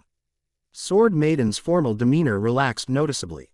A necessary performance. Commander. Aiden represents institutional stability, valuable in normal circumstances, limiting during exceptional ones. You handled him masterfully, Naruto noted admiringly. Incorporating his objections into your existing plans neutralized opposition without confrontation. Years of ecclesiastical politics teaches effective redirection, she replied with unexpected humor. Now, shall we proceed with matters of genuine substance? Naruto nodded, his expression becoming focused. Please make yourself comfortable on the central platform. The process works best when you're fully relaxed. Sword Den arranged herself gracefully on the stone dais, adjusting her ceremonial robes before removing her headdress and visor. Without these formal barriers, she appeared younger and more vulnerable. Her posture maintained inherent dignity. Before we begin, Naruto said gently, I want to establish clear parameters. You maintain complete control throughout this process. If anything feels wrong or overwhelming, simply say, stop, and I'll immediately cease. This healing belongs to you, I merely facilitate it. She nodded, appreciation evident in her expression. Your approach differs refreshingly from previous healers. They typically insisted they knew better than the patient what was needed. Counterproductive approach, Naruto commented, kneeling beside the platform. Healing requires partnership, not authority. Now, please extend your hands palm upward if you're comfortable. Sword Maiden complied, her slender hands emerging from voluminous sleeves. Naruto placed his hands beneath hers, not quite touching, creating a small space between their palms. I'll begin by establishing a chakra connection, he explained, his voice shifting to a calmer, more measured cadence. You'll feel warmth initially, possibly tingling or pressure. This is normal, just your system recognizing unfamiliar energy. Golden light bloomed between their hands, casting warm illumination across Sword Maiden's features. Her clouded eyes widened slightly as sensations registered. It feels alive, she whispered with subtle wonder. Like sunlight, but sentient. Natural energy refined through my life force. Naruto explained softly. Unlike conventional magic, it contains aspects of consciousness, my intent and focus giving it direction. Gradually, he increased the energy flow, creating a delicate network of golden threads that extended from their hands to surround Sword Maiden in a luminous cocoon. The chamber's floor patterns responded, ancient metalwork glowing faintly as dormant systems activated in response to the energy field. Remarkable, Sword Maiden breathed, clearly sensing the energetic changes despite her blindness. The chamber recognizes your methods. These systems haven't activated in recorded history. They were designed for exactly this purpose, Naruto noted with quiet certainty. Healing at the deepest level, beyond physical or even psychological injury, addressing wounds to the soul itself. Quote, he focused more intently, his perception extending through the golden energy to map Sword Maiden's spiritual network comprehensively. The damage appeared more extensive than his initial assessment had indicated, systematic rather than random, suggesting deliberate manipulation rather than simple trauma. I'm beginning the first stage of healing, Naruto explained. Maintaining steady energy flow. Today focuses on identification and stabilization rather than removal. We're essentially creating a detailed map of the affected areas before making changes. As he worked, The chamber's ambient temperature gradually increased, responding to the concentrated energy.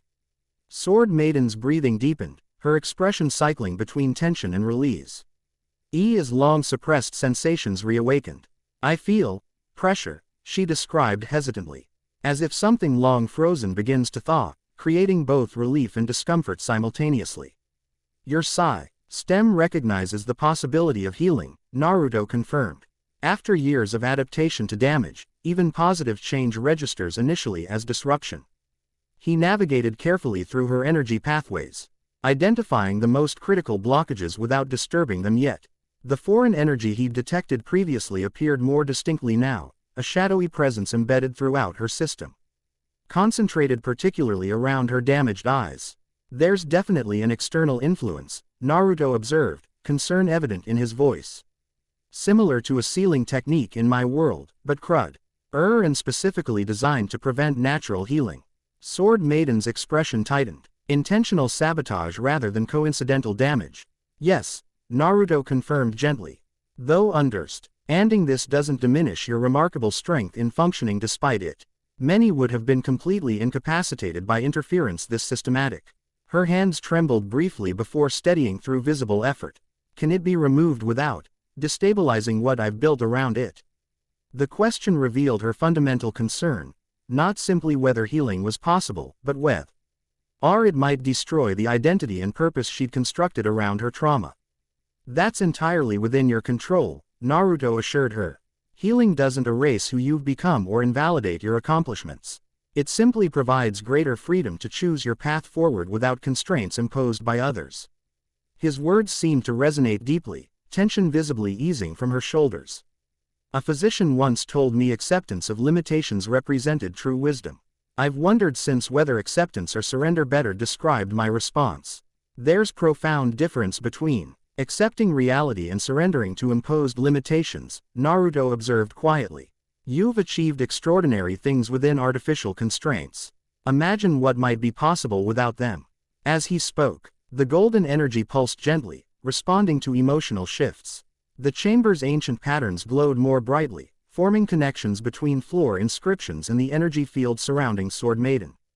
I'm completing the initial mapping now, Naruto explained. This first session intentionally avoids disrupting existing patterns, merely creating awareness and preparing your system for future changes. He gradually reduced the energy flow, allowing the golden light to dissipate slowly.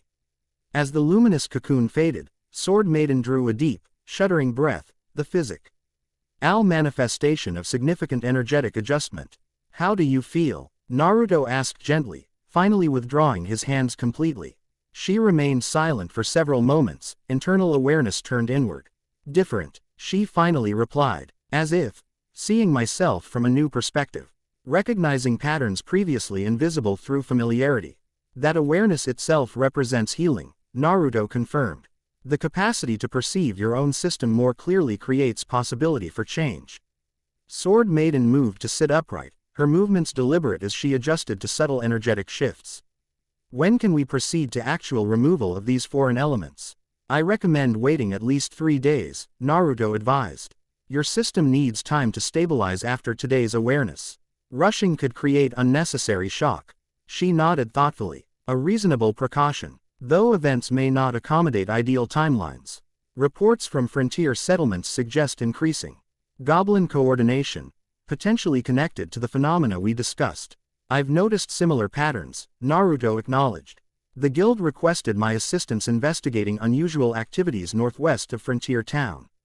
Apparently, previously isolated Goblin tribes have begun coordinated movements suggesting external direction. Concerning developments indeed, Sword Maiden observed, replacing her visor with practiced movements. Perhaps we should accelerate our timeline. My complete functionality may prove necessary sooner than anticipated. Naruto considered this carefully. We decompromise, maintaining the 3-day interval between major sessions while implementing smaller, focused healing daily. This approach balances progress against stability. Acceptable, she agreed. Can you return tomorrow at the same time? Of course, Naruto confirmed, rising to his feet and offering assistance she didn't physically need but accepted regardless, a small gesture signifying trust rather than necessity. As they prepared to leave the chamber, Sword Maiden paused, her hand resting lightly on Naruto's arm. Today's session revealed more than energetic patterns, she observed quietly.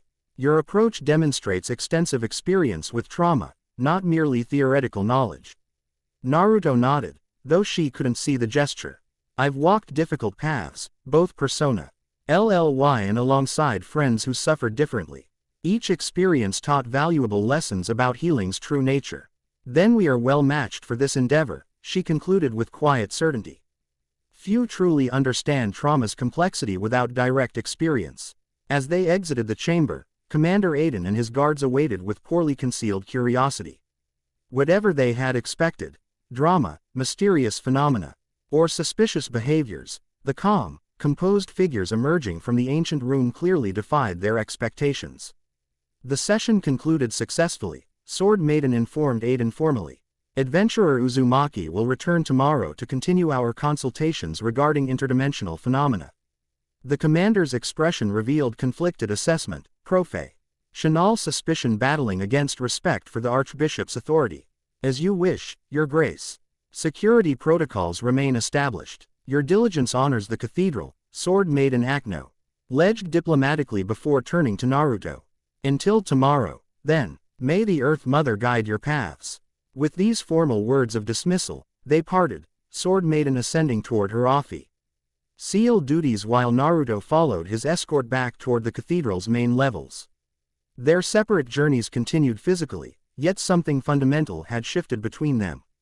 A connection had formed, not merely healer and patient, but two souls recognizing in each other something simultaneously familiar and unique. Whatever forces had drawn them together across dimensional boundaries, their collaboration had only begun. As Naruto emerged into afternoon sunlight, he gazed thoughtfully at the cathedral spires reaching skyward. The architecture's ambition reflected its builder's determination to create meaning from chaos, a sentiment he understood intimately. Behind him, unseen within her private chambers, Sword Maiden removed her visor once more. For the first time in years, she tentatively touched the scars surrounding her damaged eyes, feeling not only the familiar texture of healed tissue but something new, the faint warmth of awakening energy where only coldness had existed before. Remarkable, she whispered to the empty room, allowing herself the dangerous luxury of hope. Chapter 2 and Chapter 3, The Nature of Courage. Dawn painted the horizon in watercolor strokes of amber and gold. Dew-kissed grass crunched beneath Naruto's sandals as he completed his morning training ritual in a secluded meadow outside the capital city. Chakra flowed through precisely LED pathways as he moved through forms developed across dimensional boundaries, taijutsu sequences blending seamlessly with this world's ambient natural energy. 7 days had passed since his arrival, 5 since beginning healing sessions with Sword Maiden. Each morning began this way, recalibrating his connection to unfamiliar natural energy, adapting techniques to subtle differences in how this world's essence responded to his commands. Different resonance frequency, he murmured, extending his awareness outward. Like an instrument tuned to an alternative scale, familiar notes arranged in novel patterns. He completed the sequence with a final hand seal, golden energy briefly illuminating the meadow before dissipating into morning mist. Birds resumed singing after the momentary disruption. Their melodies foreign yet fundamentally similar to those in Konoha's forests. Parallels and divergences, the consistent pattern of his experience here. A messenger hawk circled overhead, its distinctive cry announcing official communication. Naruto extended his arm, allowing the trained bird to land with practiced precision. The small scroll attached to its leg bore the Adventurers Guild seal, Priority Mission Request. The message was concise. Silver Rank Adventurer Uzumaki. Immediate assembly requested at Frontier Town Guild Hall. Unusual Goblin activity detected in Boundary Forest region. Team assignment includes Goblin Slayers Party. Priority classification. Compensation commensurate with risk assessment. Asterisk. Guild Master Spheren. Naruto considered the timing. His schedule. Ed session with Sword Maiden wouldn't occur until afternoon. Adequate window for preliminary investigation, particularly using Flying Raijin for rapid return if necessary. The Boundary Forest's name TSELF suggested significance regarding dimensional concerns. Decision made. He dispatched a shadow clone to inform the cathedral of potential schedule adjustments while preparing for immediate departure. Within minutes, he was moving across the landscape at chakra-enhanced speed that reduced the normal half-day journey to under an hour. Frontier Town materialized through morning haze, a settlement. Balancing between civilization's comforts and wilderness practicality. Unlike the capital's ornate architecture, structures here emphasized function over form. The Guild Hall stood as the community's centerpiece, a 3-story building whose weathered stone foundation supported newer wooden additions, reflecting the settlement's gradual expansion. The hall's interior hummed with early morning activity. Adventurers clustered around job boards while support staff processed paperwork with methodical efficiency. Conversations paused momentarily as Naruto entered, his foreign appearance and SSS-Rank tag generating speculative murmurs before activity resumed. Guild Master Sverren emerged from a back office, a bear-like man whose massive frame belied surprising grace. Gray-streaked beard and numerous scars testified to decades of fieldwork before administrative responsibilities. Uzumaki, he acknowledged with a curt nod. Prompt response appreciated. Others arriving shortly. Private briefing room prepared. Naruto followed Sverren through a side door into a chamber clearly designed for sensitive discussions. Maps covered one wall, regional topography marked with color-coded indicators denoting known threats. A sturdy table dominated the center, surrounded by mismatched chairs suggesting hasty preparation. Unusual situation developing, Sverren explained without preamble, indicating the boundary forest region on the central map. 3 separate goblin tribes migrating simultaneously toward central convergence point. Pattern suggests coordination unprecedented in documented goblin behavior. Similar to what I observed at Willowdale, Naruto noted, examining the marked movement patterns. Though larger scale and more sophisticated. Sverren nodded grimly. Exactly why you're requested specifically. Goblin Slayer reported your observations regarding potential organized direction behind recent activities. Your experience provides valuable context. Their conversation paused as the door opened to admit Goblin Slayer's team. The armored warrior entered first, helmet turning briefly to acknowledge Naruto before focusing on the displayed maps. High Elf Archer followed, her keen eyes immediately assessing the tactical information presented. Dwarf Shaman and Priestess entered together, the latter offering Naruto a shy smile of recognition. A 5th figure completed the group. A tall woman whose elaborate purple robes and pointed hat marked her as a magic user of significant standing.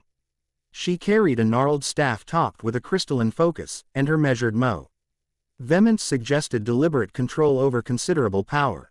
Which, she introduced herself to Naruto directly, voice characterized by distinctive measured pauses between phrases. Heard interesting reports about your unique abilities. Naruto Uzumaki. He responded with a respectful nod. Your reputation precedes you as well. The guild values your magical expertise highly. Witches. Painted lips curved in subtle appreciation. Diplomatic and observant. Promising combination. Guild Master Sverren cleared his throat, reclaiming attention. Situation overview. 3 Goblin tribes numbering approximately 200 total combatants converging on location designated Ancient Circle. Site contains megalithic structures predating recorded history. Previous expeditions NTED unusual ambient magical properties without identifying specific significance. He tapped a location on the map marked with a distinctive symbol. Ancient Circle historically dormant. Recent Rang. Reports indicate increased energy signatures coinciding with goblin movements. Troubling correlation requiring immediate investigation. Tactical approach recommendations. Goblin Slayer inquired, characteristically focused on operational parameters rather than theoretical implications. Reconnaissance priority, Sverren replied. Determine convergence purpose before engagement. Unusual chord. I-Nation suggests intelligence beyond normal goblin capacity. Potential leadership target identification crucial. High Elf Archer studied the map intently, her expression revealing professional assessment. The Ancient Circle lies within old-growth forest. Trees there whisper secrets from before human settlements. My people avoid that region despite its beauty. Something in the stones interferes with our natural magic. Relevant observation, which noted, fingers tracing arcane patterns in the air that briefly glimmered before fading. Magical anomalies. Documented by Arcane Academy. Energy patterns, cyclic fluctuations. Currently ascending toward peak manifestation. Naruto integrated this information with his growing understanding of dimensional phenomena. Potential connection to what we observed at Willowdale. The Goblin shaman there attempted a ritual designed to open doors for something it called Master. This convergence might represent a larger-scale version of that attempt. Concerning theory, Sverren acknowledged gravely, aligns with reports from other regions describing similar coordination. Question remains: what entity commands such influence over traditionally chaotic creatures? Investigation will provide answers, which stated with pragmatic certainty. Theoretical speculation, less useful than direct observation. Goblin Slayer nodded in agreement. Departure timeline, equipment requirements. Immediate departure recommended, Sverren replied. Standard wilderness provisions plus specialized magical detection equipment provided by which. 3-day investigation authorized initially, extension possible based on findings. He unrolled a more detailed map of the specific region. Recommended approach through northern game trails. Established observation post here. He indicated a ridgeline overlooking the ancient circle. Defensive position with multiple retreat routes if necessary.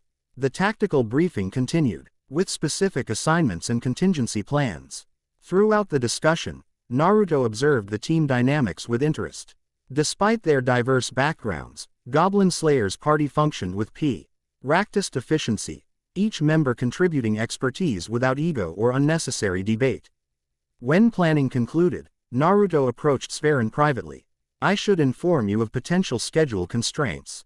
I'm currently involved in healing sessions with the Archbishop that may require my return to the capital periodically. Sverren's eyebrows rose slightly at this information. The Sword Maiden personally, significant connection. Her insights regarding current events would prove valuable. She's encountered dimensional anomalies during her adventuring career. I've created a contingency for rapid return if necessary. Naruto explained. My flying Raijin technique allows near instantaneous travel to previously marked locations, including the cathedral healing chambers. Convenient ability, Sverren noted with professional appreciation. Team benefits from your participation even with periodic absence. Proceed as planned with adjustment notifications as needed. Within the hour, the expedition departed Frontier Town, traveling north toward Boundary Forest along established trade routes before diverging onto less traveled wilderness paths. The landscape gradually transformed from cultivated farmland to increasingly dense woodland, ancient trees creating cathedral-like spaces beneath their massive canopies. High Elf Archer led their progression through the forest with supernatural awareness of optimal paths. She moved with preternatural grace, leaving virtually no trace of passage while identifying potential hazards with subtle hand signals the others clearly recognized from previous expeditions. The forest speaks differently here, she commented to Naruto, who traveled beside her during the afternoon segment. You feel it too, don't you? The way the natural energy flows in unusual patterns. Naruto nodded, impressed by her sensitivity. Similar to what I sensed during my training this morning. The natural energy here vibrates at a different frequency, not wrong. Just alternative to what I'm accustomed to. You draw from nature directly, she observed, not a question but recognition. Yet differently than our kind.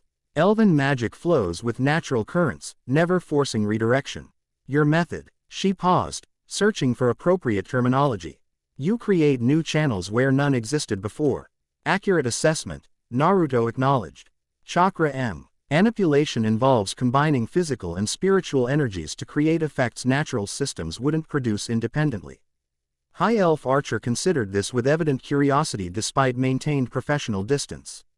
Potentially disruptive to existing patterns. Yet I sense no harm in your methods, the forest accepts your presence without resistance.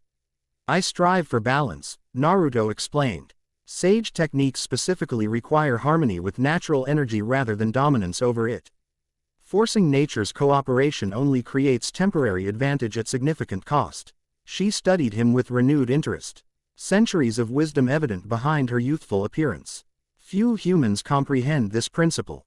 Most seek to harness nature as tool rather than partner. Their philosophical discussion paused as Goblin Slayer signaled a brief rest period. The party established a temporary position beside a small stream, utilizing natural features for both concealment and defensive positioning, habits of seasoned adventurers regardless of immediate threat assessment. As they refreshed water supplies and consumed travel rations, Priestess approached Naruto hesitantly, her expressing on suggesting internal debate regarding whether to speak. "Something on your mind?" Naruto prompted gently, recognizing her uncertainty. She nodded, gathering courage. "I've been wondering about your healing techniques.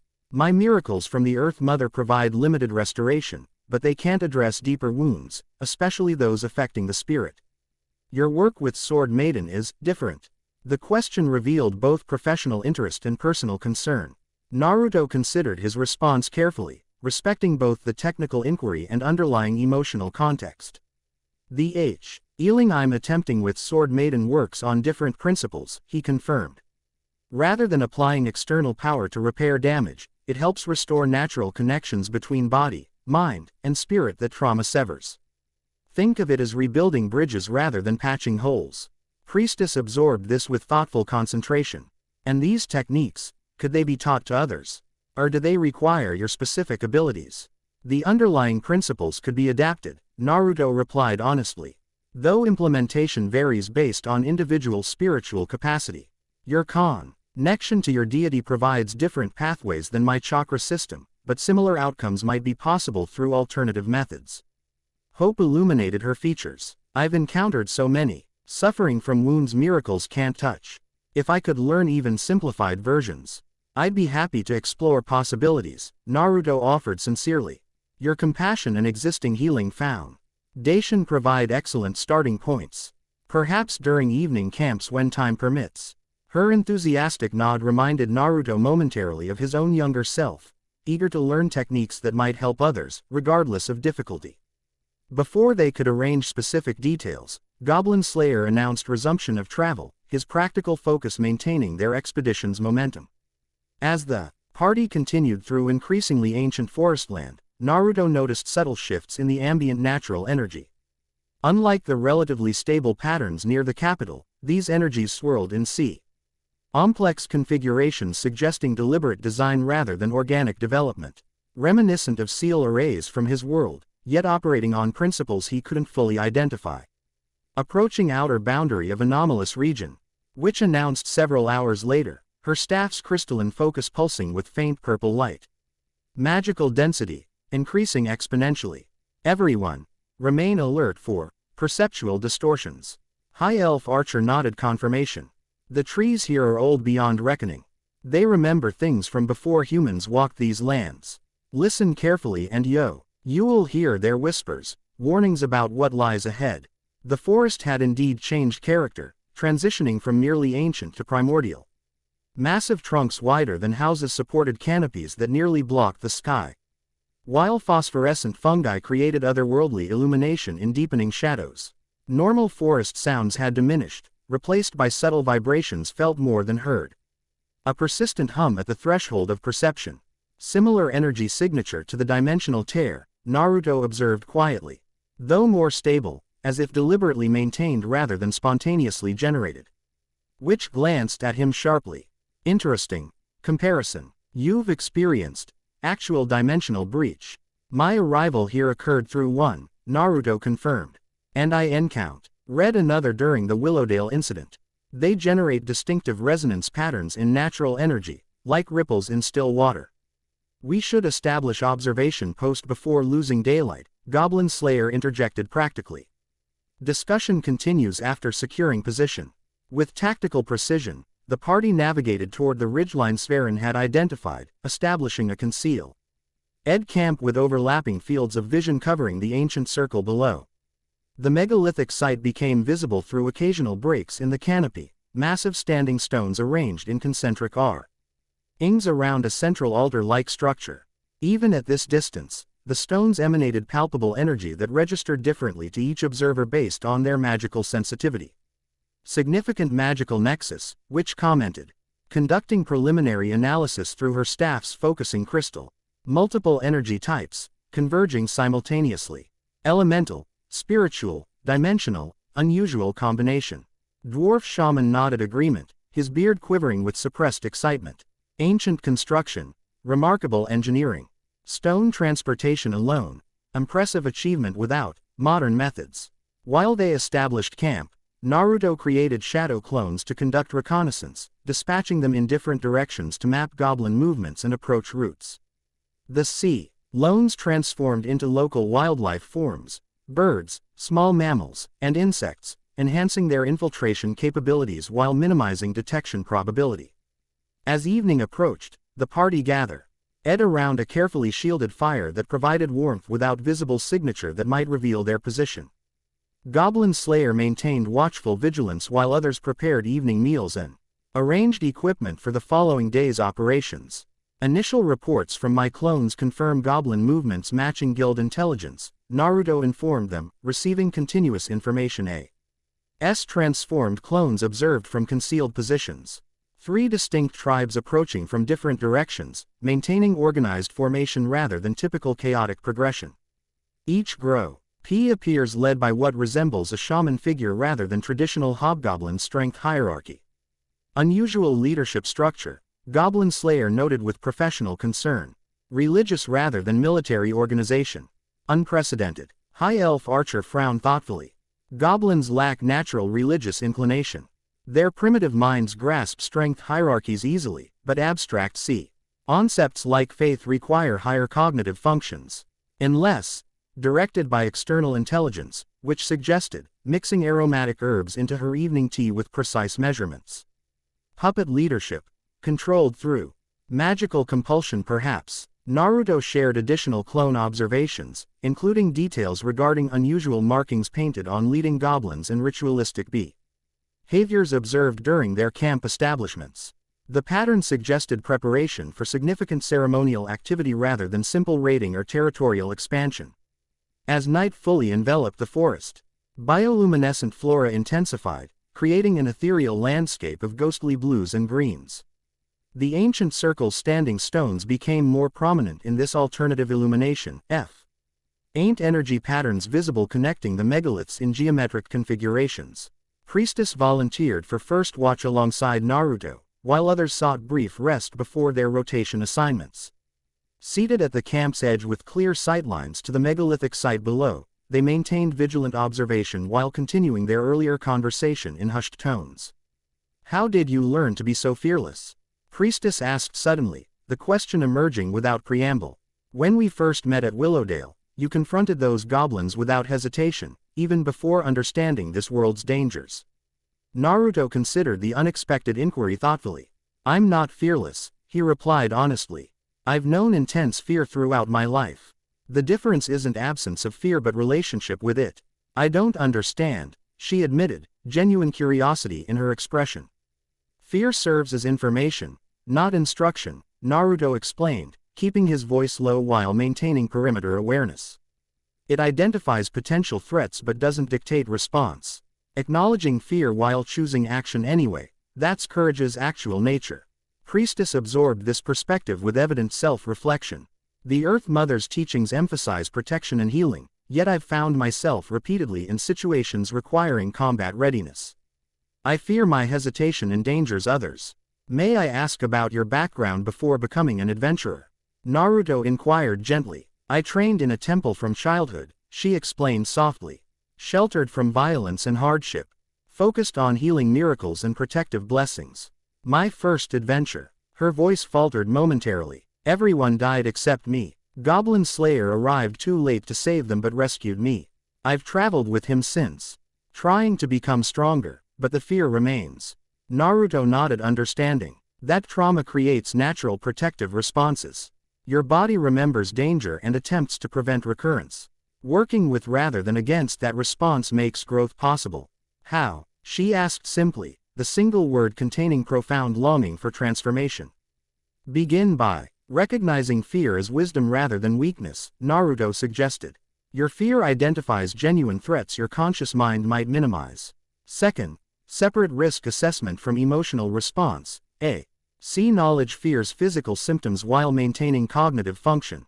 Finally, act within capability rather than beyond it. Courage isn't recklessness, it's appropriate action despite discomfort." He shifted position slightly, maintaining vigilance while continuing the conversation. Would you be willing to try a simple exercise?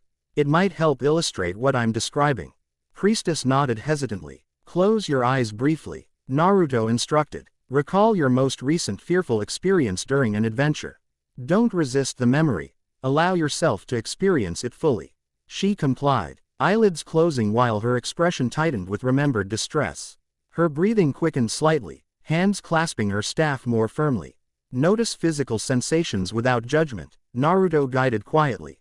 Heart rate, breathing pattern, muscle tension. Just observe without attempting to change anything. After several moments, he continued. Now, maintaining awareness of those sensations. Recall your successful actions during that same event. What did you accomplish despite your fear? Priestess's expression shifted subtly, tension partially releasing as different memories surfaced. I maintained a protection barrier that saved 2 villagers, she recalled softly. Even though my hands were shaking so badly I could barely form the gestures. Exactly, Naruto affirmed. That's genuine courage. Effective action despite fear, not absence of fear. Your body responded naturally to danger while your mind and spirit continued functioning. She opened her eyes, newfound understanding visible in her expression. I've been measuring myself against Goblin Slayer's apparent fearlessness. But perhaps he simply experiences fear differently. Everyone does, Naruto confirmed. Some internalize it completely, others process it through movement or verbalization. The objective isn't eliminating fear but preventing it from controlling your choices. Their philosophical discourse. Seijin paused as movement registered at the ancient circle's perimeter. Distant torchlight flickered between trees, the first goblin contingent arriving at their destination. Naruto immediately created a shadow clone that transformed into a small night bird, dispatching it for closer observation while signaling other party members to awareness. Goblin Slayer emerged from the shelter instantly alert, helmet turning toward the developing situation below. Numbers assessment. Approximately 60 in this first group based on torchlight distribution, Naruto reported, receiving information from his observing clone. Organized into 3-tier formation. Shaman figures in center, warrior types forming protective perimeter, worker castes transporting materials for apparent ceremonial preparation. Within minutes, the entire party had assumed observation positions along the ridgeline, utilizing various methods to enhance perception. High Elf Archer's supernatural vision distinguished details invisible to others, while Witch employed magical augmentation through her staff's crystal. Dwarf Shaman muttered ancient words that temporarily enhanced the party's hearing, allowing them to detect distant conversations despite separation. They're speaking an older dialect, High Elf Archer translated quietly, her expression growing increasingly troubled. Not typical goblin language, something more structured.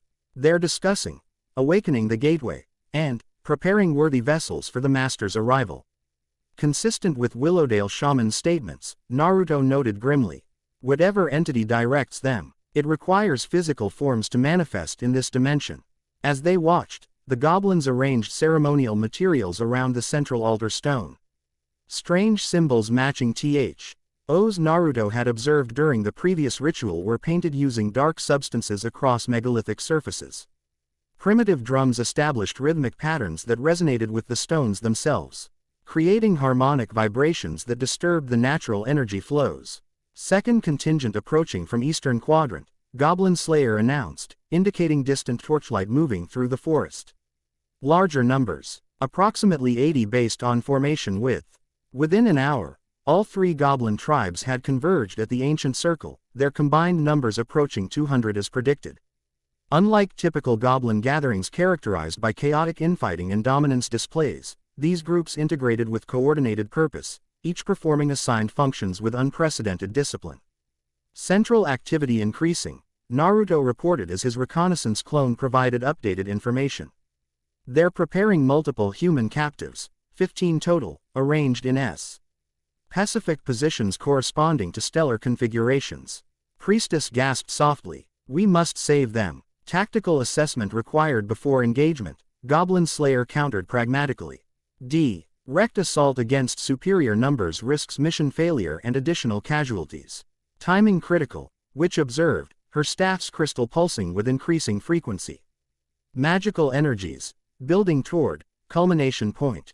Ritual appears, synchronized with celestial alignment occurring approximately 2 hours from now. We need more information before determining optimal intervention, Naruto suggested.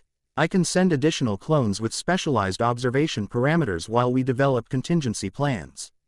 With Goblin Slayer's agreement, Naruto created 5 Shadow Sea loans that transformed into various nocturnal creatures before dispersing toward different sections of the ancient circle.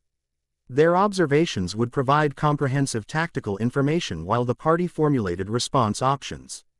During this planning phase, Naruto received concerning information from a clone positioned near the central altar. The captives aren't randomly selected, he reported urgently. They all possess unusual magical signatures, latent talents or specialized abilities. They're being arranged in a configuration that appears designed to channel and amplify specific energy types. Vessel preparation, which concluded grimly. Selection based on magical compatibility. Possession ritual, most probable explanation. Possession by what? Priestess asked, voicing the critical question. Witch's expression darkened. Given dimensional anomalies, extraplanar entity, attempting physical manifestation. Success would prove catastrophic. Timeline until ritual completion. Goblin Slayer inquired, focused on operational parameters.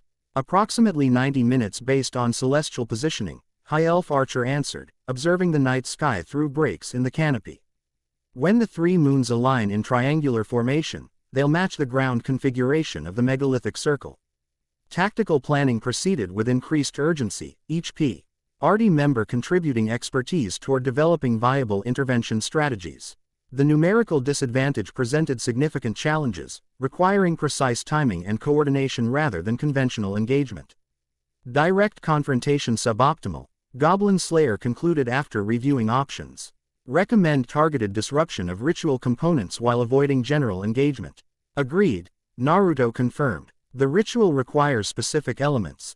The shaman leaders, the prepared captives, the stone circle's energy configuration, and the celestial alignment. We can't alter the alignment, but disrupting any other component should prevent completion. After thorough discussion, they developed a 3-phase plan, Naruto in which would target the shaman leaders directly, Goblin Slayer and Dwarf Shaman would create a diversion drawing perimeter defenders away from the central altar, while High Elf Archer and Priestess would free the captives during resulting confusion. Remember, Naruto emphasized during final preparation, our primary objective is disrupting the ritual and rescuing captives. Engaging the entire goblin force directly isn't necessary or advisable. As they prepared equipment and confirmed timing sequences, Priestess approached Naruto again, determination visible in her expression despite evident apprehension. I've been considering what you said about courage, she said quietly. I still feel afraid, but I'm choosing to act anyway. Naruto nodded encouragingly. That's exactly right. Acknowledge the fear without letting it control your decisions. Focus on what you can accomplish rather than what might go wrong. With preparations complete, the party moved into position, utilizing forest coverage to approach designated insertion points without detection. The goblins' focused attention on ritual preparations created exploitable security gaps despite their unusual organization. Naruto in which established position overlooking the Central altar where 3 shaman figures directed proceedings. Unlike ordinary goblins, these leaders wore elaborate headdresses incorporating bones, feathers, and crystalline components that pulsed with dark energy. They moved with unsettling coordination, performing identical gestures simultaneously while chanting in the ancient language High Elf Archer had identified earlier. Ready, Naruto confirmed, receiving Witch's measured nod in response. Magical countermeasures, prepared, she replied, her staff's crystal glowing with accumulated power. Will neutralize protective wards, on your mark. Through their communication system, enchanted tokens provided by Witch, they confirmed all teams were in position. Goblin Slayer and Dwarf Shaman had reached the eastern perimeter where they would initiate the diversionary explosion. High Elf Archer and Priestess had infiltrated to within 20 meters of the captives, awaiting the signal to proceed. Naruto raised 3 fingers, counting G down silently while monitoring the ritual's progression. The chanting had reached crescendo intensity, megalithic stones vibrating visibly as energy patterns connected them in geometric configurations. Above, through breaks in the canopy, The three moons approached their triangular alignment, the celestial trigger for whatever dimensional manipulation the ritual intended. 3, 2, 1, now, Naruto signaled through the communication token. Simultaneous actions unfolded with precise coordination. From the eastern perimeter, an explosion shattered the night, dwarf shaman's alchemical Kree. Qian amplified by Goblin Slayer's tactical placement. Goblin perimeter guards immediately responded, dozens breaking formation to investigate the apparent attack.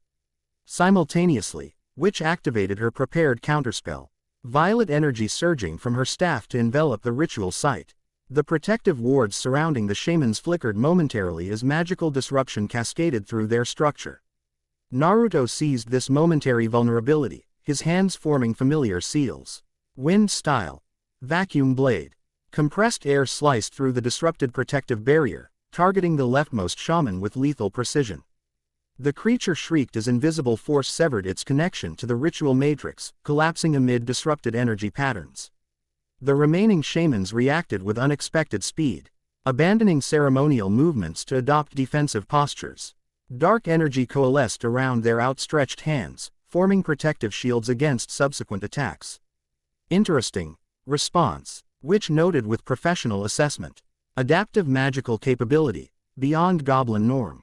External influence, confirmed. High Elf Archer and Priestess utilized the created distraction to approach the captives. While Archer provided covering fire with supernaturally accurate shots that eliminated immediate guards, Priestess began releasing restraints while establishing AP. Protective miracle barrier against counterattacks. The ritual's disruption created visible consequences throughout the ancient circle. Energy patterns connecting megalithic stones fluctuated erratically, causing localized gravitational anomalies and atmospheric disturbances. The previously ordered goblin formations devolved into confused clusters, many appearing disoriented as external control wavered. The two remaining shamans abandoned pretense entirely, their movements no longer resembling typical goblin physicality. They spoke rapid commands in the ancient language, gesturing toward the sea. Entral altar where a swirling vortex of darkness had begun forming despite the ritual's interruption. The process has already begun, Naruto realized with concern. They initiated early, anticipating potential interference. Dimensional breach. Forming, which confirmed, her expression grim behind cascading magical barriers she maintained against increasing counterattacks. Unstable configuration. Dangerous to all present. Naruto assessed options quickly, drawing on experience with similar phenomena. I can disrupt the forming breach using Rasengan's rotational energy to counteract the vortex spin. Cover me while I approach the altar. Without waiting for response, he created 3 shadow clones that engaged defensive positions while the original Naruto activated Sage Mode. Gold. Energy illuminated his features as horizontal bar pupils formed, natural energy flooding his system to enhance physical capabilities beyond normal limitations. The shamans recognized this threat immediately, redirecting their remaining ceremonial attendants to intercept. A dozen goblin guards abandoned peripheral positions, charging toward Naruto with unusual coordination and determination. It responded with practiced efficiency, her staff tracing complex patterns through the air. Gravity. Modification. Localized effect. The charging goblins suddenly struggled against invisible force, their movements slowing dramatically as apparent weight multiplied. This tactical advantage allowed Naruto's clones to engage effectively, neutralizing the immediate threat while the original continued advancing toward the central altar. Meanwhile, High Elf Archer and Priestess had freed approximately half the captives, directing them toward the predetermined extraction route where Goblin Slayer and Dwarf Shaman maintained a defensive perimeter against pursuing goblin forces. The operation proceeded according to plan despite increasing resistance. As Naruto approached the central altar, the dimensional disturbance intensified. The swirling vortex had expanded to approximately 3 meters diameter, its edges fluctuating with unstable energy patterns. Beyond the spiraling darkness, indistinct shapes moved, entities attempting to utilize the forming bridge between dimensions. The 2 remaining shamans positioned themselves between Naruto and the vortex, abandoning all pretense of goblin identity. Their forms shimmered, revealing glimpses of something fundamentally different beneath the green-skinned exterior. You interfere with inevitability, dimensional traveler, they spoke simultaneously. Voices overlapping in unnatural harmony. The convergence approaches. The master returns regardless of your intervention. I've heard similar claims before, Naruto responded calmly, continuing his approach while gathering chakra. Yet here I stand, while those, inevitable, plans failed. The shamans extended their hands, dark energy coalescing into concentrated beams that struck Naruto's position with devastating force. His Sage Mode enhanced reflexes allowed narrow evasion, though proximity still created painful feedback through his chakra network, suggesting these CKS targeted spiritual essence rather than physical form. Naruto counterattacked immediately, his hands forming rapid seals. Earth-style. Flowing mud river. The ground beneath the shamans liquefied instantly, disrupting their stable positioning while creating tactical advantage. Before they could re-establish footing, Naruto followed with secondary technique. Lightning style. Electromagnetic murder.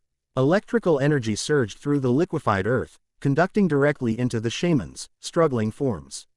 Their unnatural bodies convulsed as elemental energy disrupted whatever foreign essence animated them. One collapsed entirely, its form dissolving into acrid smoke that dispersed through sudden wind. The second maintained cohesion despite visible damage, its movements becoming increasingly unnatural as whatever possessed the goblin form struggled to maintain control. Insufficient, it hissed, voice distorted beyond recognition. The door opens regardless. Witness transcendence. It lunged toward the vortex, clearly intending sacrifice to complete whatever connection remained partially established. Naruto intercepted with chakra-enhanced speed, Rasengan forming in his palm as he drove the spiraling sphere into the creature's midsection. Rasengan. The technique connected with devastating effectiveness, rotational force shredding the physical form while dispersing the animating essence. The shaman's body disintegrated entirely, leaving only scattered ceremonial components falling harmlessly to the earth. With immediate threats neutralized, Naruto turned his attention to the dimensional vortex itself. Without the shaman's direction, its formation had become increasingly unstable, energy patterns fluctuating erratically while the connection between dimensions weakened but remained partially functional. Drawing on his extensive experience with sealing techniques, Naruto quickly assessed the vortex's structural composition. Unlike the natural tear that had brought him to this world, this dimensional bridge had been artificially constructed using specific energy configurations that could be systematically dismantled. Shadow Clone Jutsu. 4 perfect duplicates appeared, each taking position at cardinal points around the vortex. Together, they began performing synchronized hand seals, creating a counter pattern designed to unravel the dimension. Connection from multiple vectors simultaneously. 4-point sealing barrier. Golden chakra chains erupted from each clone, penetrating the vortex at precisely calculated angles. Rather than empting to destroy the connection directly, which risked catastrophic energy release, the technique systematically reversed the original formation sequence, essentially unwinding the dimensional bridge from both sides. The process created spectacular visual display, golden energy contrasting against swirling darkness as competing forces struggled for dominance.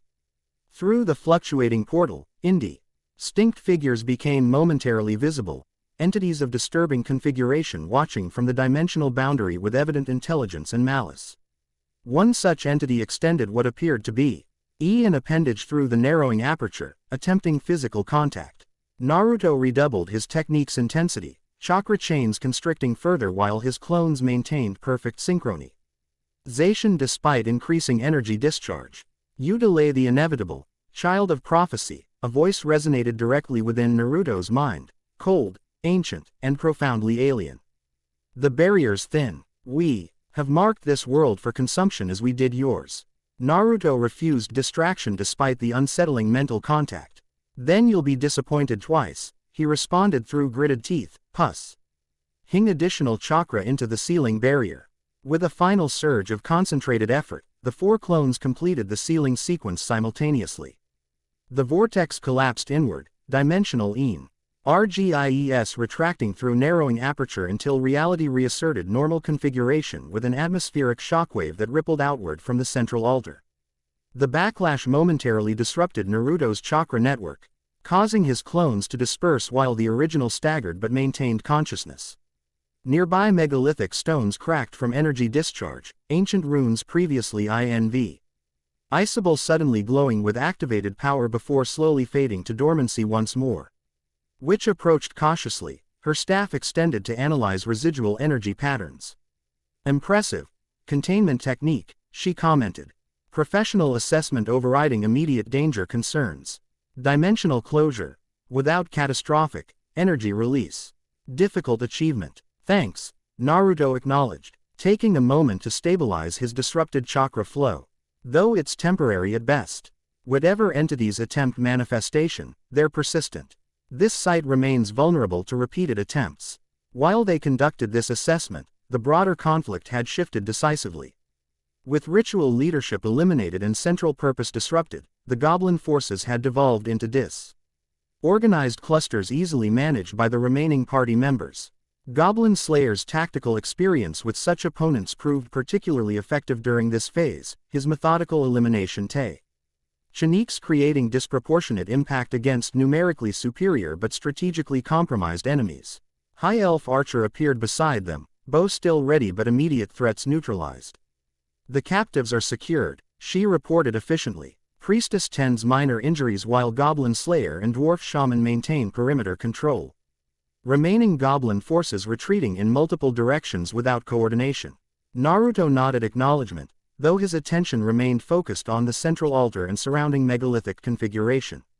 This site represents more than simple ceremonial space, he observed thoughtfully. The stone placement creates a natural amplification system for dimensional energy, like a focusing lens specifically designed for bridging realities. Ancient construction, predating historical record, which noted with scholarly interest despite immediate tactical concerns. Suggests previous dimensional interactions, beyond current knowledge.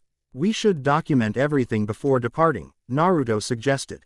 These runes, the stone configuration, the ritual components, all provide information about whatever entities attempt manifestation. As they began this documentation process, Priestess approached with one of the rescued captives, a middle-aged man whose scholarly appearance contrasted with his current disheveled state. This is Professor Aldrich, she introduced him. He has information relevant to our investigation. The professor nodded shakily, still recovering from his ordeal. I'm a researcher from the Royal Academy, specializing in pre-human civilizations. My team was investigating this megalithic site when the goblins attacked 3 days ago. What brought your research here specifically? Naruto inquired, sensing relevant connection. Ancient texts mentioning doorways between stars located at specific convergence points, Aldrich explained, scholarly precision reasserting despite recent trauma. This site contains astronomical alignments matching those references, suggesting its construction specifically facilitated interdimensional contact. The goblins selected you deliberately, Naruto observed. All captives demonstrated unusual magical signatures. Your knowledge likely made you particularly valuable for their purposes. Aldrich nodded grimly. They spoke about compatible vessels, and tested each prisoner with strange crystals that reacted to different magical affinities. Those showing strongest reactions were positioned at specific points within the circle. This information conference earned their earlier assessment regarding possession ritual rather than simple sacrifice. The implications extended beyond immediate tactical concerns into strategic threats potentially affecting the entire world. As dawn approached, the party consolidated their position, treating injured captives while securing valuable information from the disrupted ritual site. Goblin Slayer maintained characteristic vigilance despite apparent threat neutralization, his experience warning against premature security assumptions when dealing with increasingly unpredictable goblin behavior. While others prepared for departure, Naruto created additional shadow clones to establish perimeter monitoring that would continue after the main party's withdrawal.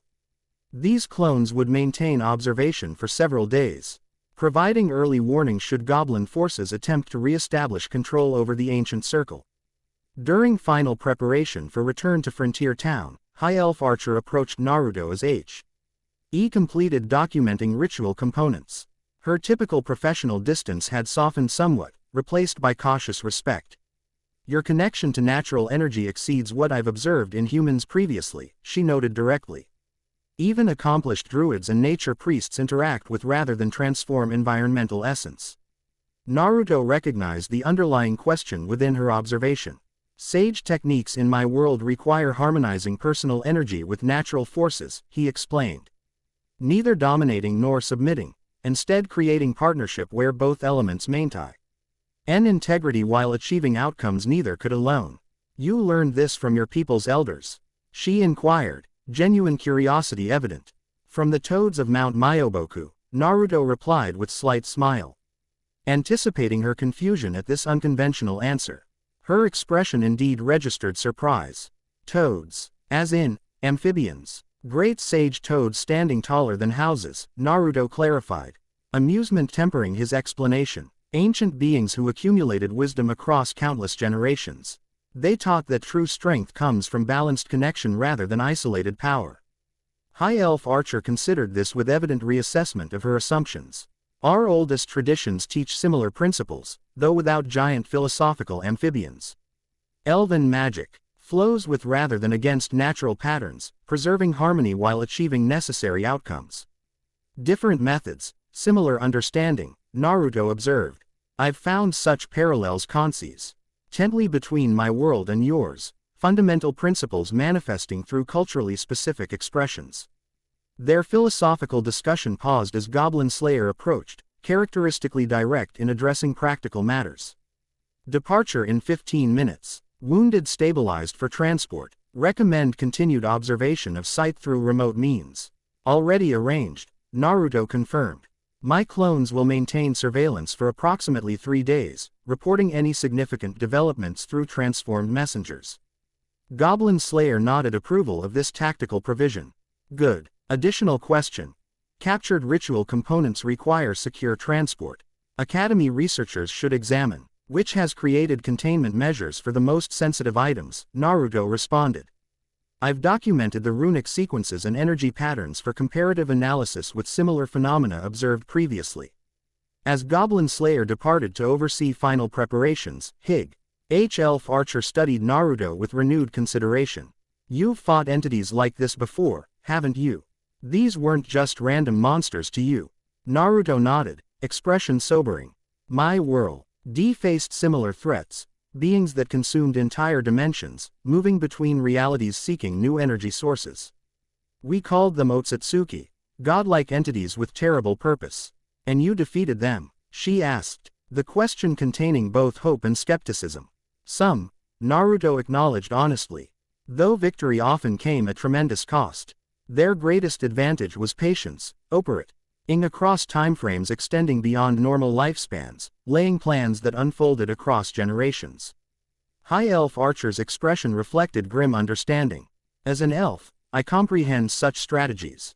When you measure time in centuries rather than decades, patience becomes both weapon and shield.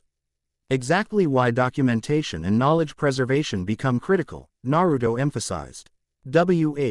Achiever entities attempt manifestation here. They'll persist beyond immediate setbacks. Future generations need information to continue this conflict should it extend beyond our lifetimes. With departure imminent, they rejoined the main group where Priestess coordinated final arrangements for transporting injured captives. Her earlier apprehension had transformed into focused competence, directing resources efficiently while maintaining compassionate connection with traumatized survivors. You're implementing what we discussed, Naruto observed quietly as he assisted with preparation. Priestess nodded, slight smile acknowledging his observation. Acting despite fear rather than waiting for fear to disappear first. It doesn't feel natural yet, but each small success builds confidence for the next challenge. That's exactly how courage develops, Naruto confirmed encouragingly. Not through dramatic transformation but incremental growth through consistent practice. Their conversation paused as Witch approached. Her usual measured pace slightly accelerated, indicating urgent information. Dimensional residue. Analysis complete, she reported, displaying a small crystal containing swirling energy patterns. Confirmation of extradimensional origin. Energy signature. Matches historical records, from Demon Lord incursion. This reference immediately captured everyone's attention. Particularly Priestess, whose expression registered recognition of significant historical context. The same entities? She asked with evident concern. Witch shook her head slightly. Not identical, but similar. Classification. Perhaps. related species, or evolutionary branches, from common origin. The dimensional barriers between all worlds thin cyclically, Naruto contributed, connecting this information with what he'd learned from Sword Maiden. According to the Archbishop's ancient texts, we're approaching such a convergence period when extradimensional entities find passage easier between realities. Troubling correlation, Goblin Slayer noted, his typically laconic response nonetheless communicating serious concern. Requires immediate report to guild leadership. Strategic rather than tactical implications. With this sobering assessment, the party began their return journey to Frontier Town, bringing rescued captives and valuable intelligence regarding emerging threats. The morning forest seemed transformed after night's revelations, its ancient beauty now overlaid with awareness of primordial purposes encoded within the landscape itself. As they traveled, Naruto periodically received updates from monitoring shadow clones maintaining observation of the ancient circle. The megalithic site had returned to apparent dormancy, though subtle energy. Fluctuations continued beneath perceptual threshold, like whispered conversations just beyond hearing range. Near midday, the party paused briefly beside a clear stream to rest and refresh supplies. While others attended various tasks, Naruto approached Witch, who conducted ongoing analysis of collected ritual components through her staff's crystalline focus. "May I ask about something you mentioned earlier?" he inquired respectfully. "You referenced the Demon Lord incursion having similar energy signature to what we encountered. What exactly was the Demon Lord? The term suggests different meanings in different contexts." Witch considered his question with scholarly thoroughness before responding.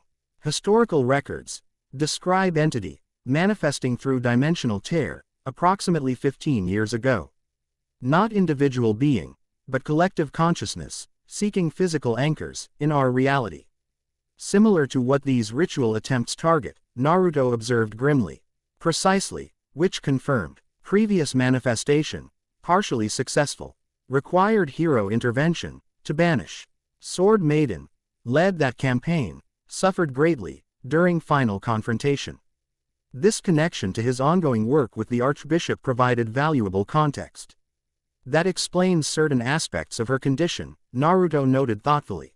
The foreign energy embedded in our spiritual network carries similar signature to what we encountered at the ancient circle. Witch's eyes narrowed with professional interest. You perceive her spiritual damage. Remarkable sensitivity. Many skilled healers attempted treatment, with limited success. I'm currently conducting specialized healing sessions addressing exactly that damage, Naruto explained. The interference appears deliberately designed to prevent natural recovery, like spiritual anchor points maintaining connection across dimensional boundaries. Concerning implication, Witch observed with uncharacteristic directness, suggests Sword Maiden, potentially used as monitoring conduit by extradimensional entities. Unwilling surveillance, through residual connection. This possibility aligns with observations from Naruto's healing sessions, explaining patterns previously unclear. Which makes her healing even more strategically important beyond personal recovery, he concluded. Breaking those connections eliminates potential intelligence advantage for whatever entities observe through them. Their theoretical discussion paused as Goblin Slayer announced resumption of travel. The party reorganized efficiently, maintaining protective formation around rescued captives while continuing toward Frontier Town's security. During the afternoon journey segment, Priestess walked alongside Naruto, her expression suggesting continued internal processing of recent experiences. When she finally spoke, her question revealed deeper philosophical consideration than their previous conversation. If these entities can observe through dimensional connections and manipulate goblins across great distances, she began thoughtfully, what prevents them from simply overwhelming us with coordinated attacks? Why these limited ritual attempts rather than full invasion? The astute observation demonstrated analytical capacity beyond her apparent experience level. Naruto considered his response carefully, recognizing the question's strategic significance. Physical manifestation across dimensional boundaries requires tremendous energy, he explained. Even partial materialization demands specific conditions, alignment of cosmic forces, compatible vessel availability, and precise ritualistic frameworks. Full-scale invasion would require stable, permanent gateway rather than temporary apertures. So these ritual sites represent attempts to establish such permanent connections. Priestess concluded insightfully. Exactly, Naruto confirmed. The ancient circle's design suggests previous civilizations encountered similar entities and either facilitated or resisted their manifestation attempts. The astronomical alignments create periodic windows when dimensional barriers naturally thin, requiring only additional manipulation to establish permanent bridges. Then identifying and monitoring similar sites becomes critically important, she reasoned. If these entities think across centuries as you suggested, they likely have multiple contingency locations prepared for manifestation attempts. Naruto nodded, impressed by her strategic thinking. A valid assessment. When we return to Frontier Town, cross-referencing known megalithic sites with astronomical significance against recent goblin activity patterns might reveal additional vulnerable locations. Their conversation continued intermittently throughout the afternoon journey, exploring implications of dimensional threats while developing potential countermeasures. Priestess demonstrated increasing confidence proposing theoretical approaches, her inherent intelligence finding expression through encouraged participation. By late afternoon, Frontier Town appeared on the horizon, its defensive walls and towers representing welcome security after wilderness exposure. Guild runners met them approximately 1 mile from the settlement, having been dispatched when lookouts identified their approaching formation. Guild Master requests immediate debriefing upon arrival, the lead runner informed them. Additional reports from southern regions indicate similar goblin activity patterns. Council of Elders convening emergency session regarding coordinated response. This information confirmed their discovery represented broader pattern rather than isolated incident.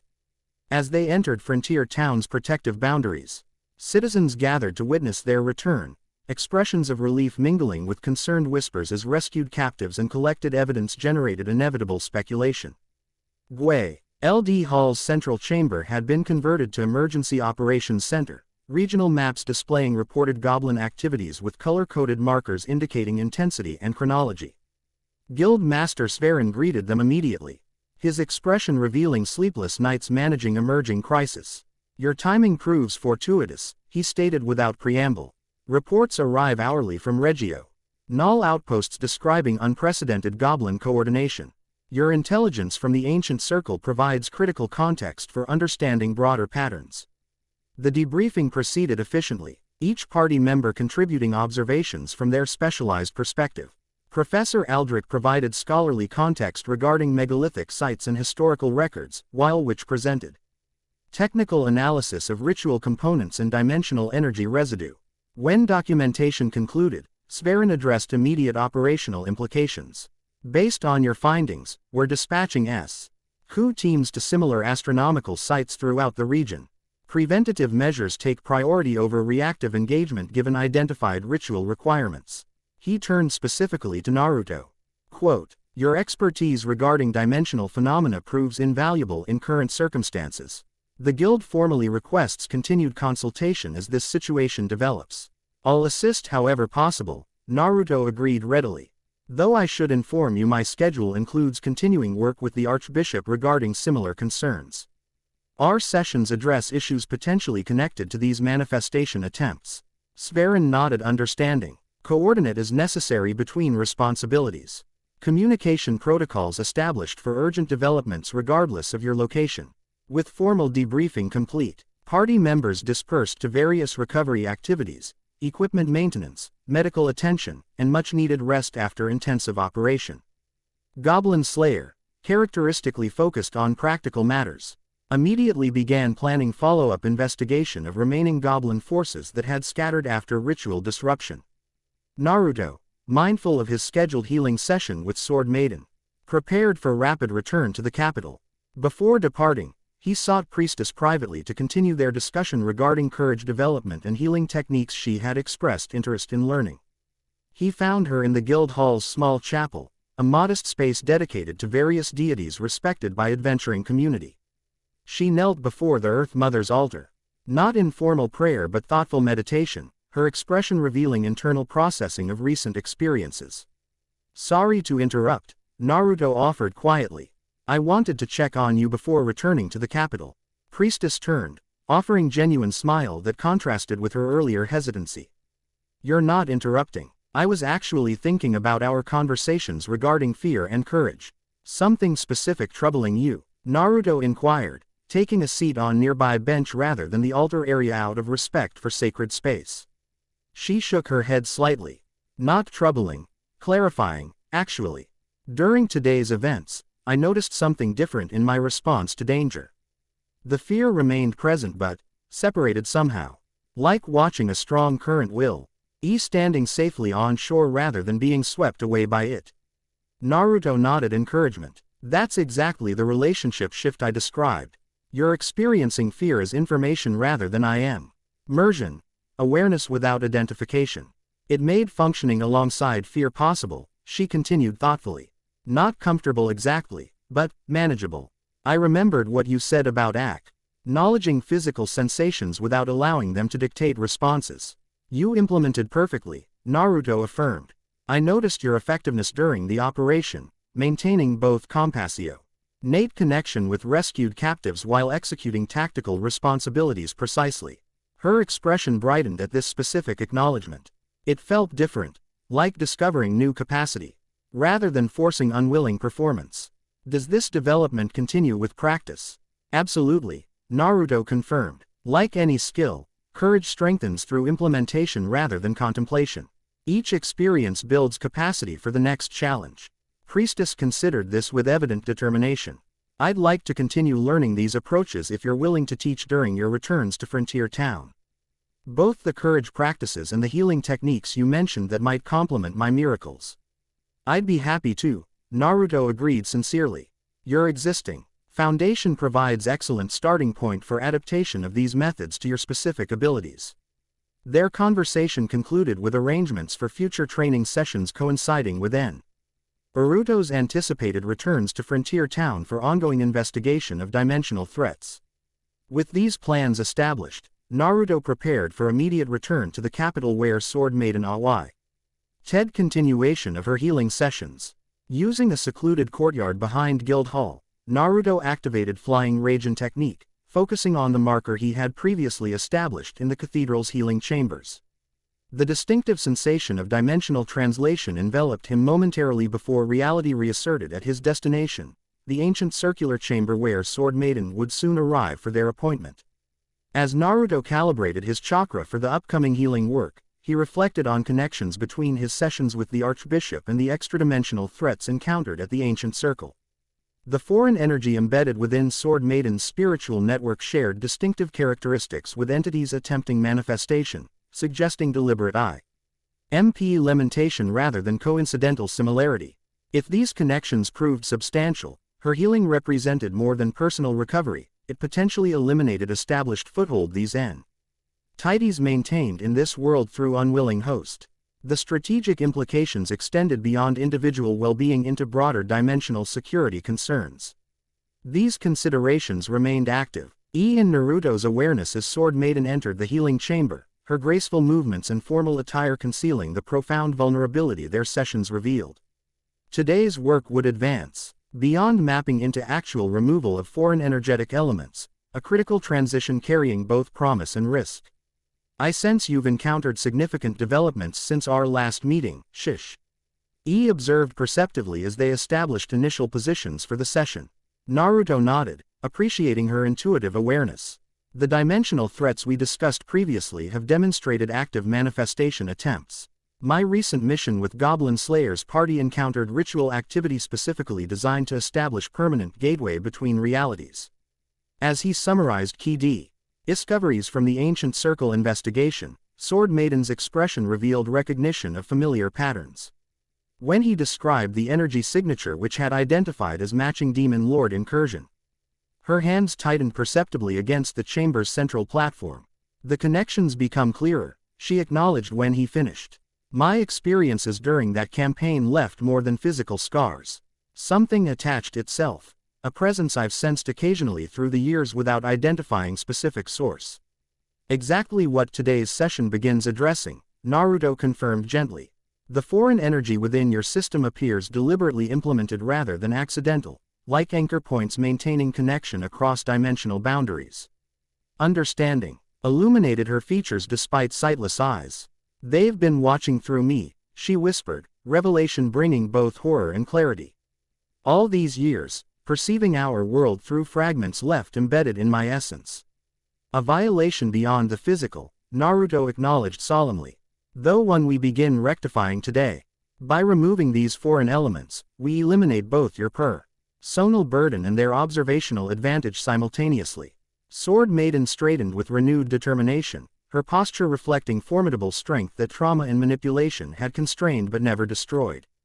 Then let us proceed immediately. Whatever entities believe they maintain claim upon me will discover their miscalculation. As they began the healing session, Golden Energy illuminating ancient chamber once more, their work transcended personal recovery to become strategic necessity in emerging interdimensional conflict. The connection between individual healing and world-scale threats created convergence where compassion and tactical advantage aligned perfectly, each supporting rather than compromising the other.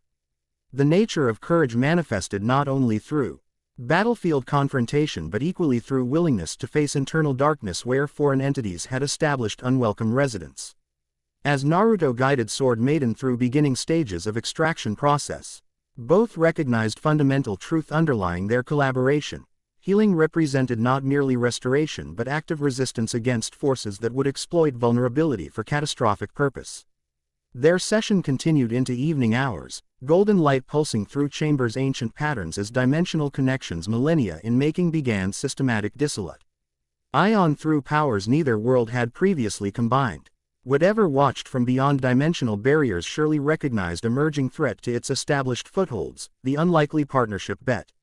Dimensional traveler and wounded warrior systematically undoing what ancient entities had believed permanently established. The battle for this world's future had truly begun. Chapter 3 End. The End. I hope you enjoyed this episode. Remember to subscribe and like this video. See you in the next video.